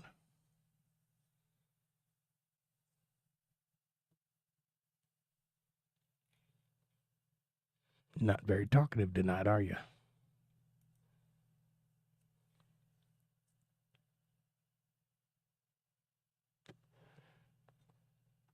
That's all right. I'll talk enough for both of us. I don't ever shut up. You get to leave. I can't turn this off. So be grateful for that.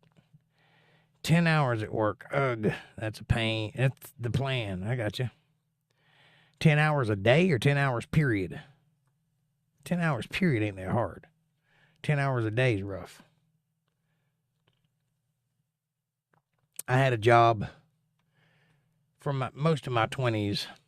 I'd do shutdowns. That's 3 weeks on, a couple weeks off, 3 weeks on, something like that. But those weeks were 7/12s. That's 7 days a week, 12 hours a day. Now, including writing time, getting to and from the job, that eats into that 4 or 5 hours you got left. There's 12 hours of work and 12 hours to sleep. You know. So 10 hours, 4 days a week through the summer. That's good, but also that 3-day weekend is nice. When you work like that. And you are tougher than I am because I don't like doing long hours. I have a full-time job, but I don't work a full-time schedule. I work like maybe 35 hours a week on that job. Maybe. It varies. We have moments. Sometimes it goes into 80 hours, but most of the time it's nothing during the winter and stuff. But I have 2 other jobs on top of that. So, you know, and ain't making no money. Most of everything I do for free. That's just the way it worked out. I didn't plan it that way. It just happened that way. It turns out that the 4 hours you get to watch when you go see a band is the easy part. That's the part they do for free. The part they get paid for is the 20-something hours a week they put into making that show fun and spontaneous. You know. And then the setup and the tear down, which is 2 hours beyond and before the show. So that's 4 hours of play and 4 hours of setup and tear down, and then maybe an hour or 2 hours of driving, and then 20 hours of rehearsal per week. It gets old. We ain't spring chickens anymore, though. It takes all day Friday to recoup from the previous 4 days, but I still feel blessed. I hear you. I know the feeling. When I get a day off, all I want to do is sleep.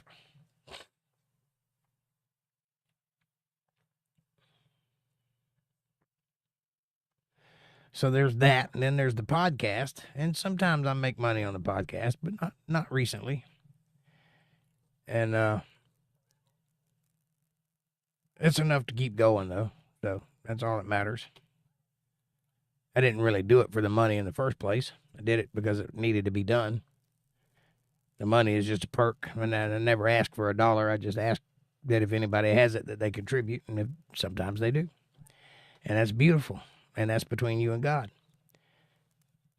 But you'll never hear me put a dollar amount on it, because that's not what I'm here for.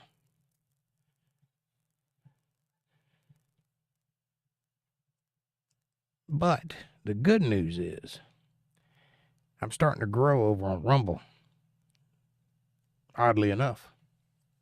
All these videos get put on Rumble, but I go live on Rumble on Friday nights now. So those videos have been getting 200 hits per video. So that's good. That's potential growth. If that keeps up, I'll be making money over on Rumble in no time. Can't make that kind of money on YouTube because they won't monetize me until I reach 1,000 subscribers. Even though my subscribers are different than other people's subscribers, because other people's subscribers come and go and pop in and pop out. Mine usually stay for the whole show, which makes it just as valuable as twice as many subscribers that pop in and pop out, So that makes a little bit of a difference. But we're getting there. It's still a young channel.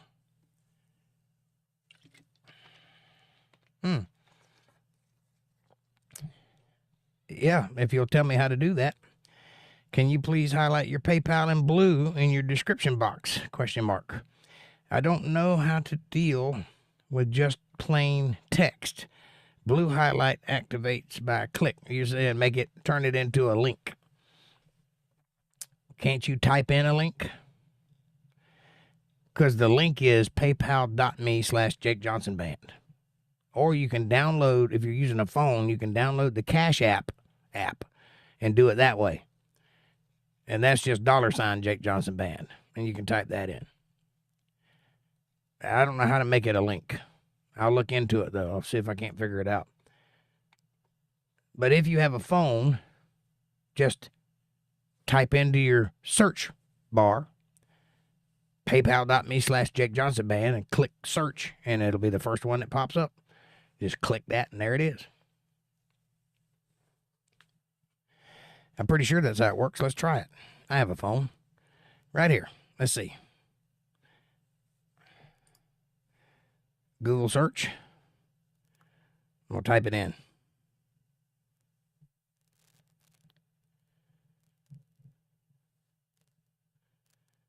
I'm going to type in paypal.me/Jake Johnson Band.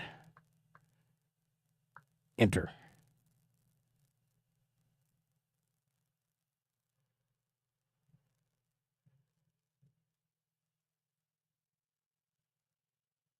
Look at there.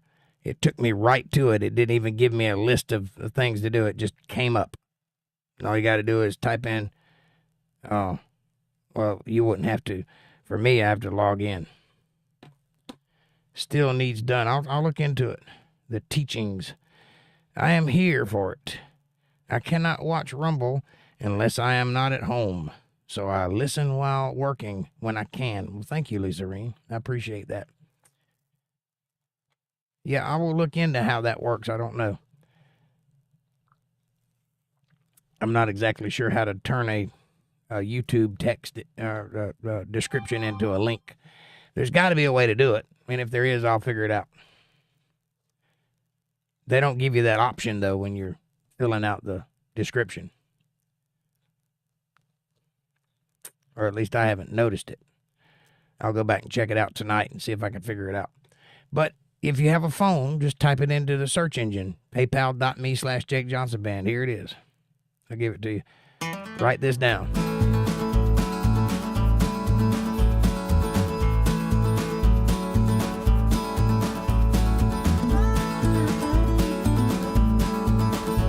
That should be enough. You got it. Okay.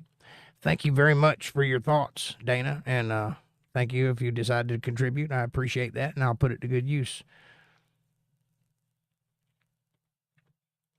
It will not be wasted, I promise you that. And you're not given to some charlatan either. It ain't like that. You'll never see me wearing a Rolex. There's a way only you or a wrench can insert the links. Okay. I'll look into it. I haven't ever tried that before, but I'll try it now. I thought typing the link out would make it a link, but I guess it don't. I guess I got to put HTML in there and see if it reads.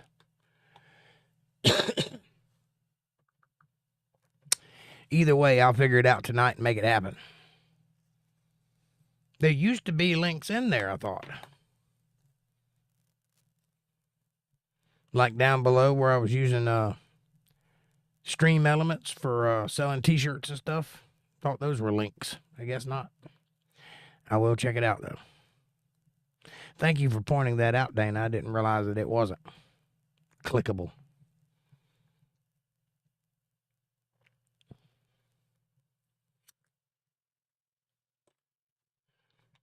But just in case you can't click that link or can't do it the way I suggested, we'll try this.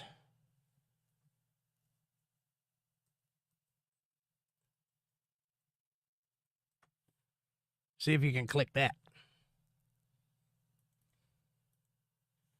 Doesn't look like it, does it?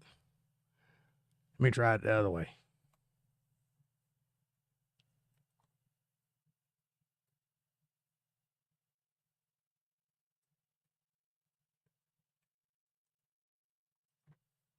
Still can't. There it is. There's a link. There's your link right there. Click that. God bless you, and Dana too, says Lisa Reen. Thank you very much, Lisa Reen. I hope that helps, Dana. I'll work on the other thing tonight when I'm done. I don't have a smartphone decision I made, I hear you. Well, try that link and see if you can click that. How are you coming to us, by the way? Are you on a laptop or something? Tablet? Or are you on one of those phones that you got to press 3 times to type in a word? Aggravating. But, hey, it's your decision, and it's a good one. These do spy on you, by the way.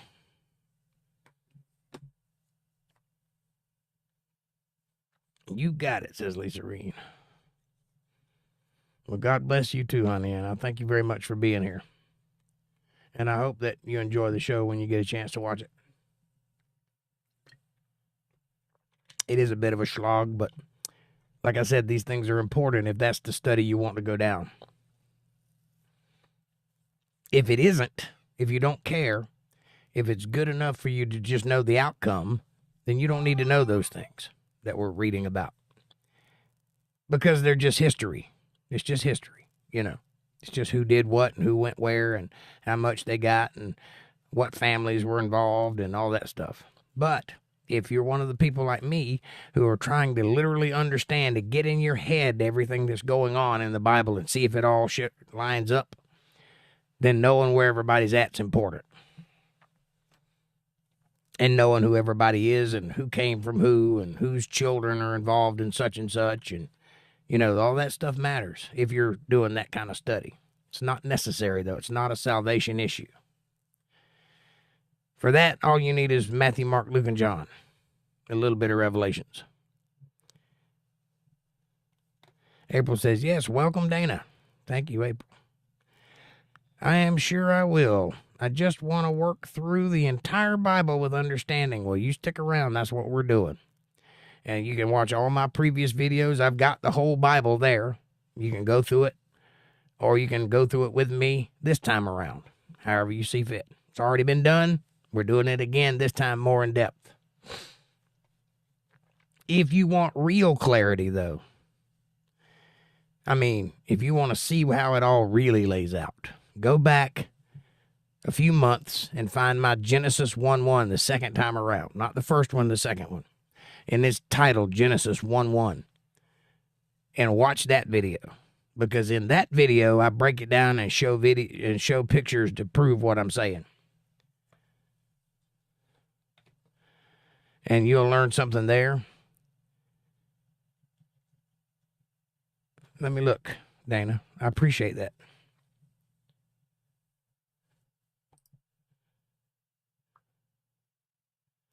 I got to log in and see. Yes, I received it. Thank you very much. I appreciate you. God bless you, and thank you for that donation.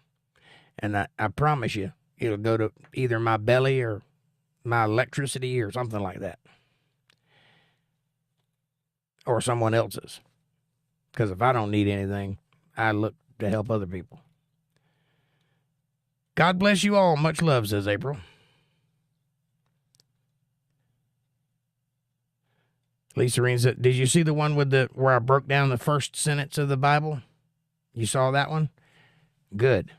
Tell me what you thought about it. I worked hard on that one.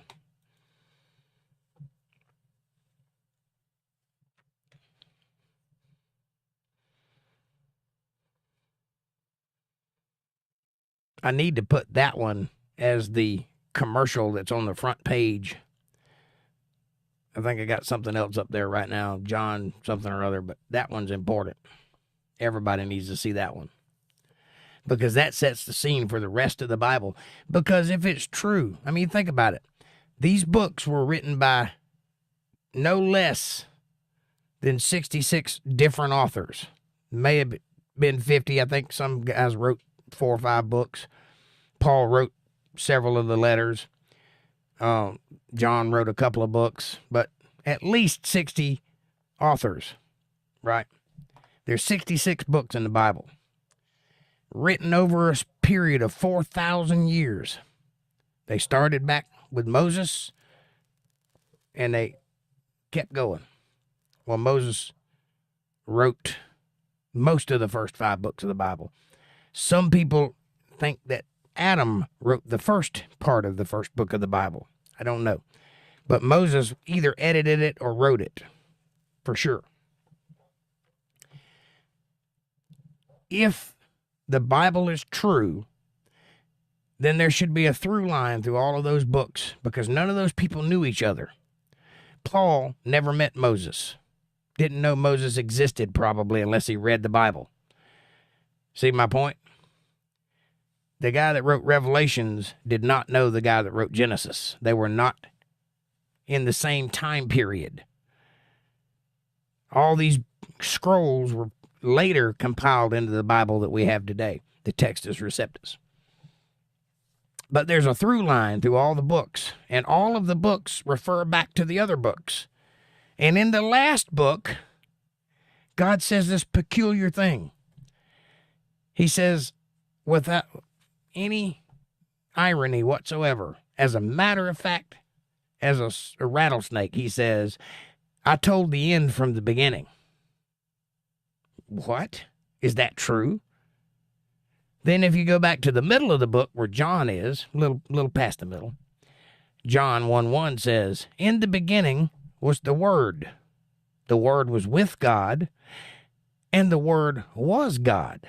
Well, that's a peculiar statement, too, because until then, we saw God as a different entity as Jesus. And then the Gospels put them as the same person. And Revelations kind of does that. Daniel does that. So is that true? Is Christ the Word? We know Christ to be the Word. Is he in the beginning? Well, if you go back and look, sure enough, first word in the Bible, the first letter is Christ. Not God, Christ, then God. And I point that out and show how that all works in Hebrew, in the ancient Hebrew and in the modern Hebrew. And then I break down that line in Hebrew. So I really think if you haven't seen it, you need to. Lisa Reen says, yes, sir, it was informative. I always could watch again, and probably will. I read it too. But mostly, I read Revelation several times, and will again and again. I need that blessing. Well, you know, sometimes it's hard. I remember those days, right? Like it used to really vex me. It bothered me. And I read it a few times, and I studied and studied and studied. There's a lot about it I don't understand at that time. And then one day, I just woke up and understood. I didn't do anything to cause that, which is why I tell everybody this ain't me talking. I just say whatever comes into my mind, and whatever that is either right or it's wrong. That's not my call. I'm just reporting the news, right? I pray before every episode, and I ask God to put the words in my mouth that need to be there. And then I open my mouth and I talk, and every word so far has been correct, as far as I know. Now, how did I all of a sudden understand what all this stuff was talking about? Well, part of it is because I've been studying it since I was a child. This is not new. This is something I've delved into a lot. But also part of it is sitting with it. You read it, and then you sit with it, and your brain does the work while you're not conscious of it. And then one day, your brain finishes computating, and then all of a sudden you have the idea. Oh, I understand that. I got it. It just happens like that. So is that you or is that God? Well, I don't know. Nobody knows what the subconscious mind is, but we do know that it works without our purview. Diego, make stupid people famous. Want new books of old. Sure. What do you got there, stupid people? The book of Joshua is amazing. Yes, it is. It's also very hard to read. Want new books of old. What do you got there? I've got quite a few old books. I've been after this a while. So I have an understanding of it now, along with the other parts of the word. I live without fear, which is absolutely glorious. Amen, Lisa Reen. That's excellent. And that's the way it should be. I'm just trying to illustrate that it's not something you're supposed to get the first time through. The word Israel, transliterated, you know that God changed Jacob's name to Israel after they had a wrestle match. After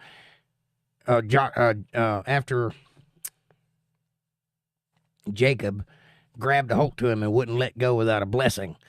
And God's trying to get away by sunrise, and Jacob ain't going to let go. So God has to break his hip to get him to let go of him. That's kind of cheating. But Jacob meant he was going to get that blessing. And so he did. He did get a blessing.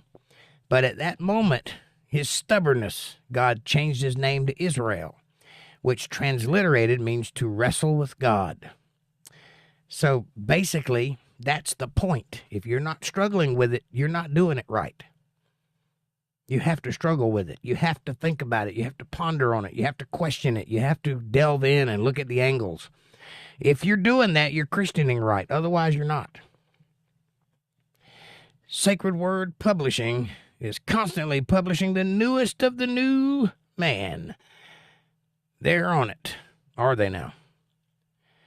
Angel of Yah. Guess what? Those aren't real books.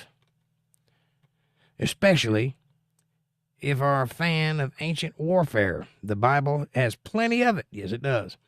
The book of Joshua, in its initial chapters with Jericho and Ai, and all those battles, is definitely a go-to. Yep. Israel. I do understand ATL, and I've looked at it that way too. That's Isis, Ra, and Elohim. I have looked at it that way. That is not the meaning of that word, though. It's different language. But it is awful coincidental, isn't it? A go-to. I got you. Israel. Yep. Lisa Reen says, we all got new names. We all get new names. I like to think about that. I wonder what mine is. Well, I don't know that we all get new names, but certain people most certainly did get new names. Abram got Abraham. Simon got Peter. Paul got Saul. Jacob got Israel. Sarai got Sarah. Notice the in all of these names. And that's the breath of life, the in Hebrew. So all of these people, their name was changed by putting the breath of God in them. Abram was Abraham, right? See how that works? I don't know why that's necessary, but God seems to think it is. So I don't know that we all get new names, but we may very well. I don't know. The Bible is not clear on that. Yah is real. Well, half of that is true.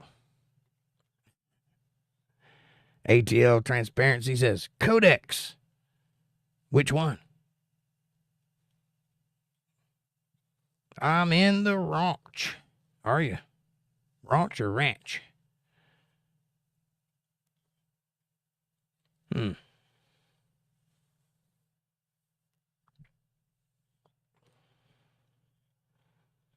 Joshua is a book that many anti-theists attack our God with because he supposedly commanded Joshua and the Israelites the killing of innocent women and children. Well, I cover that extensively in this book. So go back and watch Joshua in its entirety and you'll see me cover that.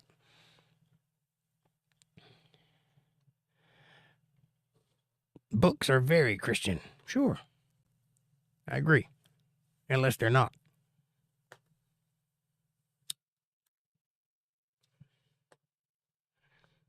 I think you and I may be using the word Christian differently, though. I think judging by the things that you've said on my channel that you lean more in the Jewish tradition. Am I assuming correctly? I mean, God is merciful, but he is also just. Very true. The item book. I am Jewish. Okay.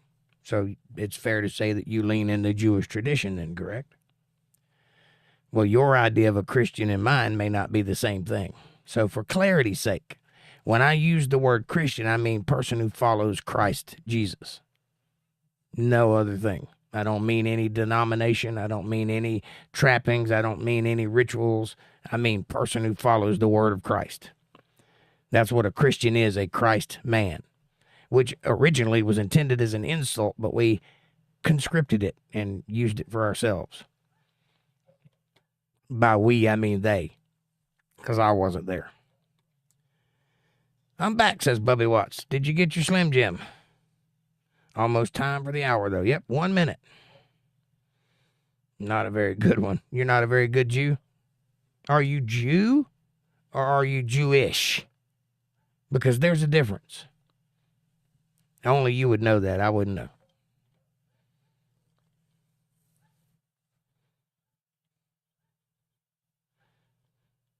Christians invented books. That's true. Before it was scrolls, tablets, and so on. True, true, true. Codex. Again. Which one? I use the Textus Recepticus. Which one do you use? ATL says, Jew. So you are of the tribe of Judah then. Are you sure? I got 2 Slim Jims. Snap into a Slim Jim.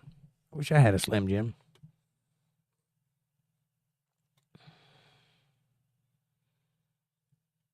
Diego says, remember that Christianity used to be a movement within Judaism.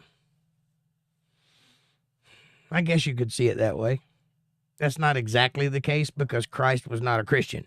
But I get what you're saying, and you are correct, in a manner of speaking. I break so many rules, says ATL. Well, let me help you. I know you're Jewish. A lot of those rules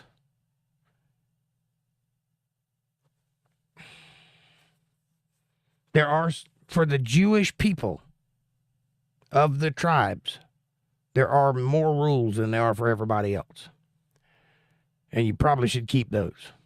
But a lot of those rules are imposed upon you by society, not by the Bible. Read the Bible and follow those rules. Don't worry about the rest of them. You guys got a lot of books, a lot of confusion. So, follow the Bible. Don't worry about the rest of it. Yes, you are of the tribe of Judah. Southern Levant, whatever that means. I don't know what that means, but also got Funyuns. Ooh, Bubby Watts. You're speaking my language now. The Jews only accept the Pentateuch and the writings as inspired, not the New Testament. I don't think that's true. I think there's some Orthodox Jews definitely feel that way. There's a lot of Jews out there that believe in Christ. They're the smart ones. There is only one truth. That is correct. But there's a lot of people that think they know it. But there is only one truth. You are correct. And it's in the Bible. Love you all. I am ducking out. Sweet evening and rest to all of us. That's beautiful, Lisa Reen. Thank you, sweetheart. Thank you for coming. I love you guys. I'm out too. I got to go to bed. ATL, I would love to have a conversation with you one day in person. Maybe me and you can get together and do a live stream or something. That'd be awesome. Because I'd like to learn more about Jewish traditions. And I would like for you to learn more about what I teach. So I think that would be a good thing for both of us. Anyway, correct me if I'm wrong, but do Jews only follow the Old Testament? Orthodox Jews follow the Torah or the Pentateuch, depending on who you are and what you're calling it, but it's the first 5 books. But there are increasingly numbers and numbers of people. You have to keep in mind that when Christ was speaking to the Pharisees, that's who he was talking to, those Jews that follow the first 5 books of Moses. And he was telling them, yes, those are books that you should follow. I know them all by heart. Sometimes I teach them in the synagogues, but I came to fulfill that. I didn't come to change it. I come to fulfill it. All that stuff talked about, I'm here to finish that. When he died on the cross, he was quoting Psalms. And he said, my God, why hast thou forsaken me? Which is a direct quote from David. You understand? It was not, God couldn't look at him. He was teaching from the cross, which is why he ended that statement with, it is finished. What is finished? The prophecy that statement was talking about, the coming of the Son of God. Go back and look. It matches. And so you know. So the New Testament is necessary because the world keeps going forward. The Old Testament is the Old Testament for a reason. It's the old stuff. Still applicable today, by the way. But there's more. And I hope that helps. Now, it is not just the books of Moses, says ATL. Okay. Bubby Watt says, God bless you, Jake. There are more than 5 first books. Okay. The word Christ, Dana says, means the anointed. Yes. Christ comes from the Greek Christos, Messiah, from the Hebrew, and they both mean the same, the anointed. Well, you can get into a whole etymology. His name was Joshua, by the way, or Yeshua, if you don't have any J's in your language. And Christ is a title, not a name. His last name, who knows, but it could have been like Carpenter or Bar Joseph or Bar Yahweh or something like that. Who knows?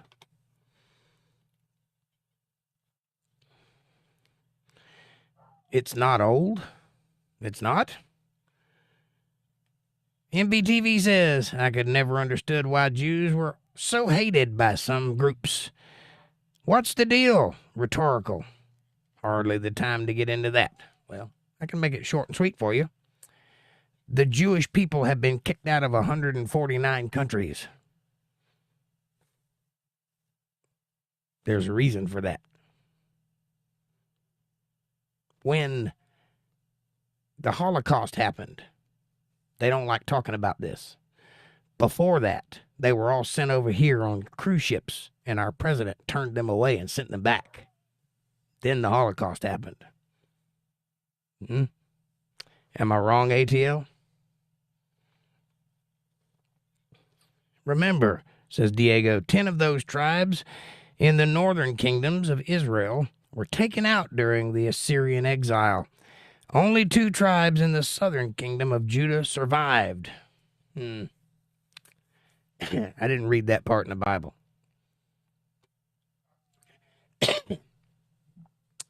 I will say that the tribes were separated from 2 tribes and 10 tribes.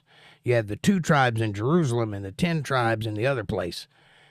And they're separate, but they will come back again.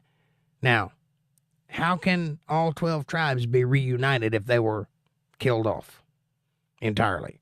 They may have been broken as a country or as a group, but they were survivors because they will come back together.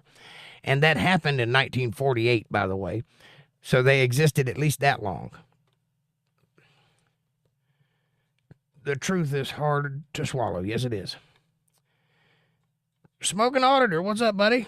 I'm just stopping by to tap the like button before I go to sleep. Thank you, Smoking Auditor. I appreciate you. And you just perfect timing because I'm usually out of here by 10 o'clock, but there was some important stuff being said, so I wanted to address it. The U.S. turned away Jews. Yes, they did. My family came in the early 30s. All right.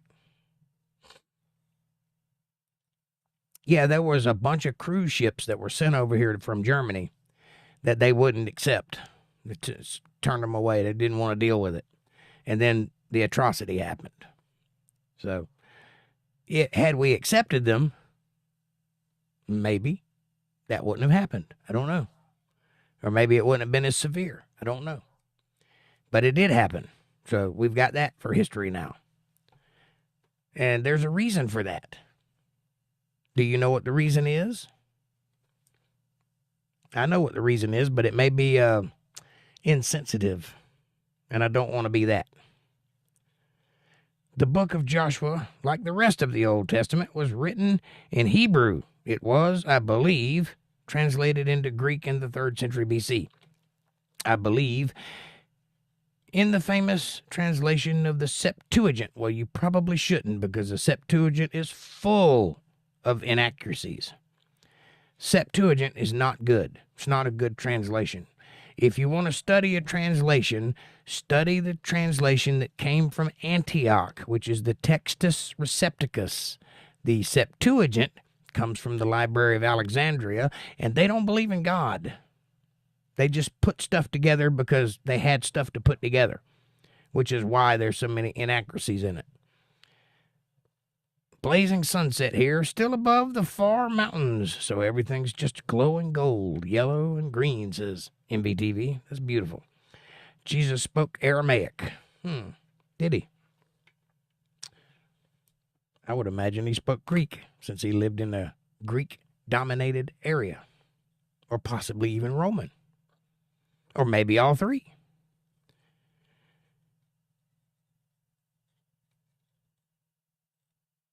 Isaiah 2:4 is where Christians have a hard time. I'll look into that. Dana says, Textus Recepticus. Yes.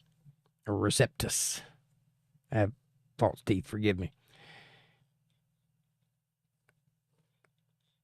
Will his I don't know what that means. Be more specific, ATL.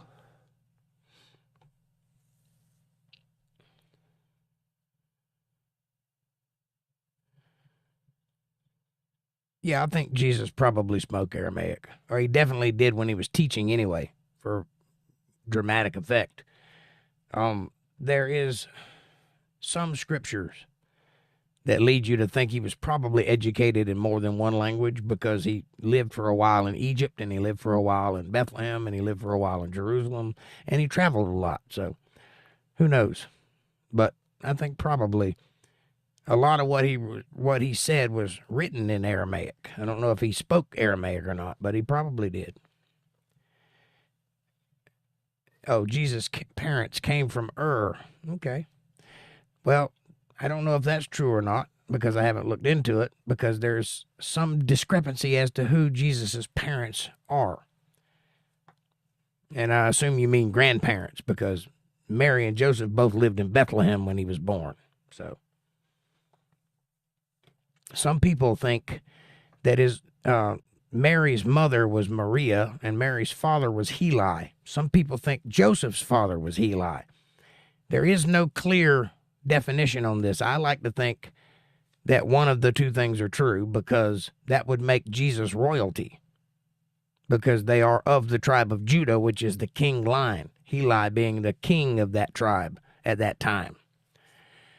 So, depending on how you look at it, and depending on who you listen to, Heli was one of either Mary or Joseph's parents, and Maria was Mary's mother, mentioned several times, and she was a priestess. So, if you think about that, the reason I think that it was Mary's father is Heli is because that would be a priestess mother and a king father, which is priest of priests, lord of lords. See what I'm saying? So that checks out for me personally, but there is no clear evidence of it because they don't keep records that far back. Anyway, I hope that helps. Yes, Jesus spoke Aramaic. When he said on the cross, Eli, Eli, lama sabachthani, that is pure Aramaic. Syriac Aramaic. Aramaic was the indigenous Franca of the day. Well, he spoke Eli, Eli, lama sabachthani because he was quoting an Aramaic speaker named David. You understand? That's not to say that he always spoke in that language, because most of what he spoke was in Greek.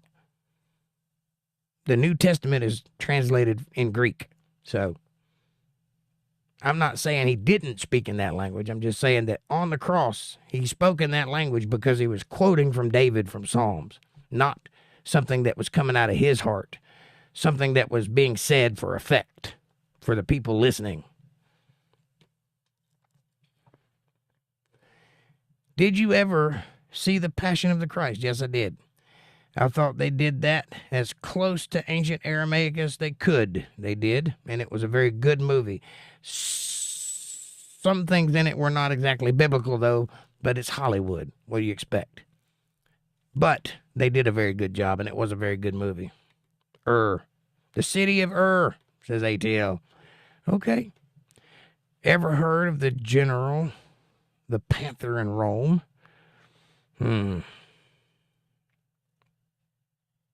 Yes. Eli, Eli, lama sabachthani means, my God, why hast thou forsaken me? And I said that earlier. In fact, I said it in English, but you understood that, didn't you? Do you think there are mortal descendants of Jesus walking the earth today? No, because Jesus didn't have any children. There may be mortal descendants of Jesus being from his brothers and his sister, or from his mom. She had lots of kids, but not from him, no. Well, what about Mary Magdalene? They were not married. She was his best friend. They were not together. Jesus went to the cross as a spotless lamb. You understand that?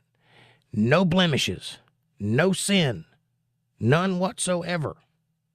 He was even tested in his younger years, in his 20s, in the desert. The devil came to him and tempted him, and he said, "Get behind me, Satan." That man committed no sin. He didn't have a woman. He never was with one. Or a man, for that matter, for you weirdos out there that like to read into things. Jesus was a spotless lamb. That's the only way he could be the sacrifice of all sacrifices. So you can get that thought right out your head. Greek was spoken throughout all the Roman Empire in the 1st century AD. It was the language the New Testament was written in. Latin was only spoken by the high-class Romans in the 1st century AD, says Diego. Yes. Syriac Aramaic was the language of the Galileans. Okay, I don't doubt that. Need to come in late, Jake. need to come in late, Jake. What you could possibly have been talking about that kept you up. Oh, see you at noon. Yeah, it's keeping me up. That's true. He was quoting in his native tongue. Well, that may very well be. I'm not denying that at all. I'm just saying that at that moment, that's why he's speaking in that language. Diego says Greek as a language was expanded thanks to Alexander the Great's conquests in the 4th century BC. True. MVTV says, I like how Viggo Mortensen played the devil in The Prophecy. Christopher Walken as Gabriel. Classic. Yes. Not nearly as biblical, by the way. Not even close. The Passion was at least on the right page. Angels don't have that kind of power in reality. Several books in the Bible were written in Aramaic, including the book of Daniel and also the Gospels of Matthew. Okay. Look at you going, girl. Or boy. I don't know which. Dana can go either way. I've known a male Dana. Aramaic was essentially a dialect of Hebrew. I think Aramaic was a dialect of Chaldee, but you might be right. There's 3 major languages. There's Hebrew, Aramaic, and Chaldee from that area.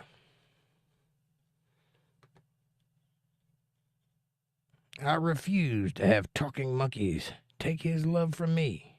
Paraphrased. I hadn't seen that movie in many, many years, so. Truth be told, what's up, buddy? Give me the story on Daniel and the lion's den. Daniel said some stuff that made some people mad, and the guy that's in charge threw him in the lion's den.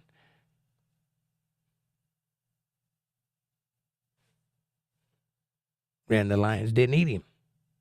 So then they threw him in a fire pit. And the fire didn't eat him. And one of the guards said, there were more people in there than that guy. And then the guy converted. Why did he convert? Because he saw the handiwork of God. I am a woman, says Dana. Well, now I know. I didn't know that before. Or I forgot. Maybe I knew and forgot. I don't know. I'm not in the book of Daniel. Don't put me on the spot. Angels are taskmasters. Well, they're messengers. I don't know what their tasks are. At least one angel has a task. So you might be right about that. One angel does the talking for God because God doesn't have a voice you can understand. So every time you hear God speaking like the burning bush or when he speaks directly to somebody, it's actually Gabriel, the archangel, that does the talking. So Michael, the archangel, is the warrior class of angel. I don't know if there's more of them or not. You can read the book of Enoch, which delves more into the angels' stations, if you're into that kind of thing. Jesus probably had disciples who spoke Greek, and he and his mother Mary and Joseph probably spoke Greek as well. That's what I'm thinking. They probably spoke Greek because they were in that part of the world. But they probably also had original tongue. Who knows? It's not important. What's important is the words that he said. I think of Dana Delaney when I hear that name. Good-looking woman, too. Truth be told, says, thank you. You're welcome. Because Galilee had a lot of Greek influence and culture. Jesus probably spoke Greek in his trial before Pontius Pilate. Probably. Although he didn't say a lot. He let Pilate do most of the talking in that one. Because Pilate spoke no Arabic, probably. Aramaic. Arabic is a different language. ATL says, giving a message is a task. Well, there you go. I'll sit corrected. Sup, ATL, says truth be told. All right, I really got to go to bed. Slow down. Hey, Truth. Dana says, only in America and UK they give the name Dana to boys. Nowhere else in the world. Well, I are an American, so. Montana says, I think I was saved by an angel or some spirit of such when somehow missed that head-on collision in Wyoming. Well, you probably were. Angels, remember, don't have a body or a gender. That's not true. They do have a body and they have a gender. They're all male, and they're celestial bodies, not flesh bodies. So, you're thinking of a disembodied angel, which would be a fallen angel, which does not have a body because those bodies died in the flood. So the demons that we have today are the spirits of the bodies that died in the flood, period, including the ones that are held under the river Euphrates and all of that stuff. But an actual angel in this station does have a body and a gender. They're male.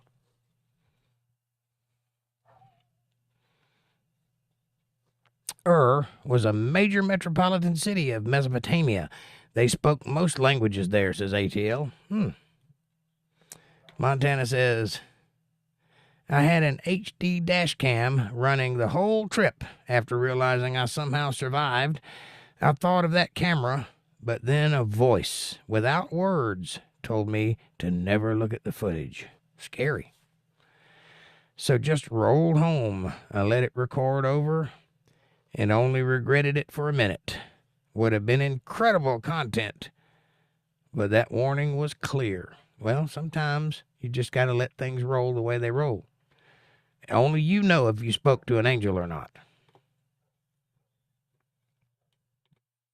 Stacy and Tony are two other names used by both sexes. Yes. Thank God my name's a four-letter word that can't be reused.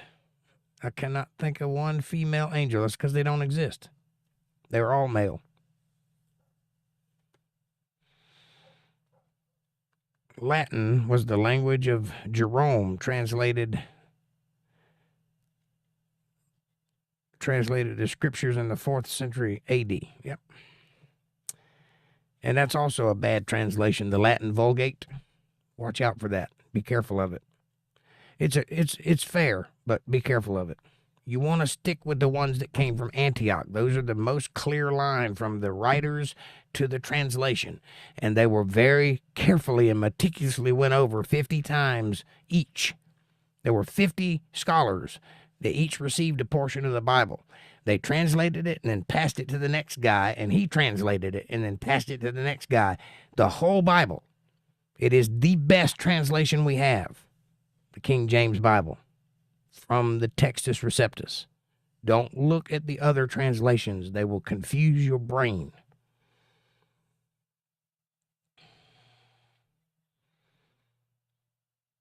There are many translations of the sacred scriptures, yes.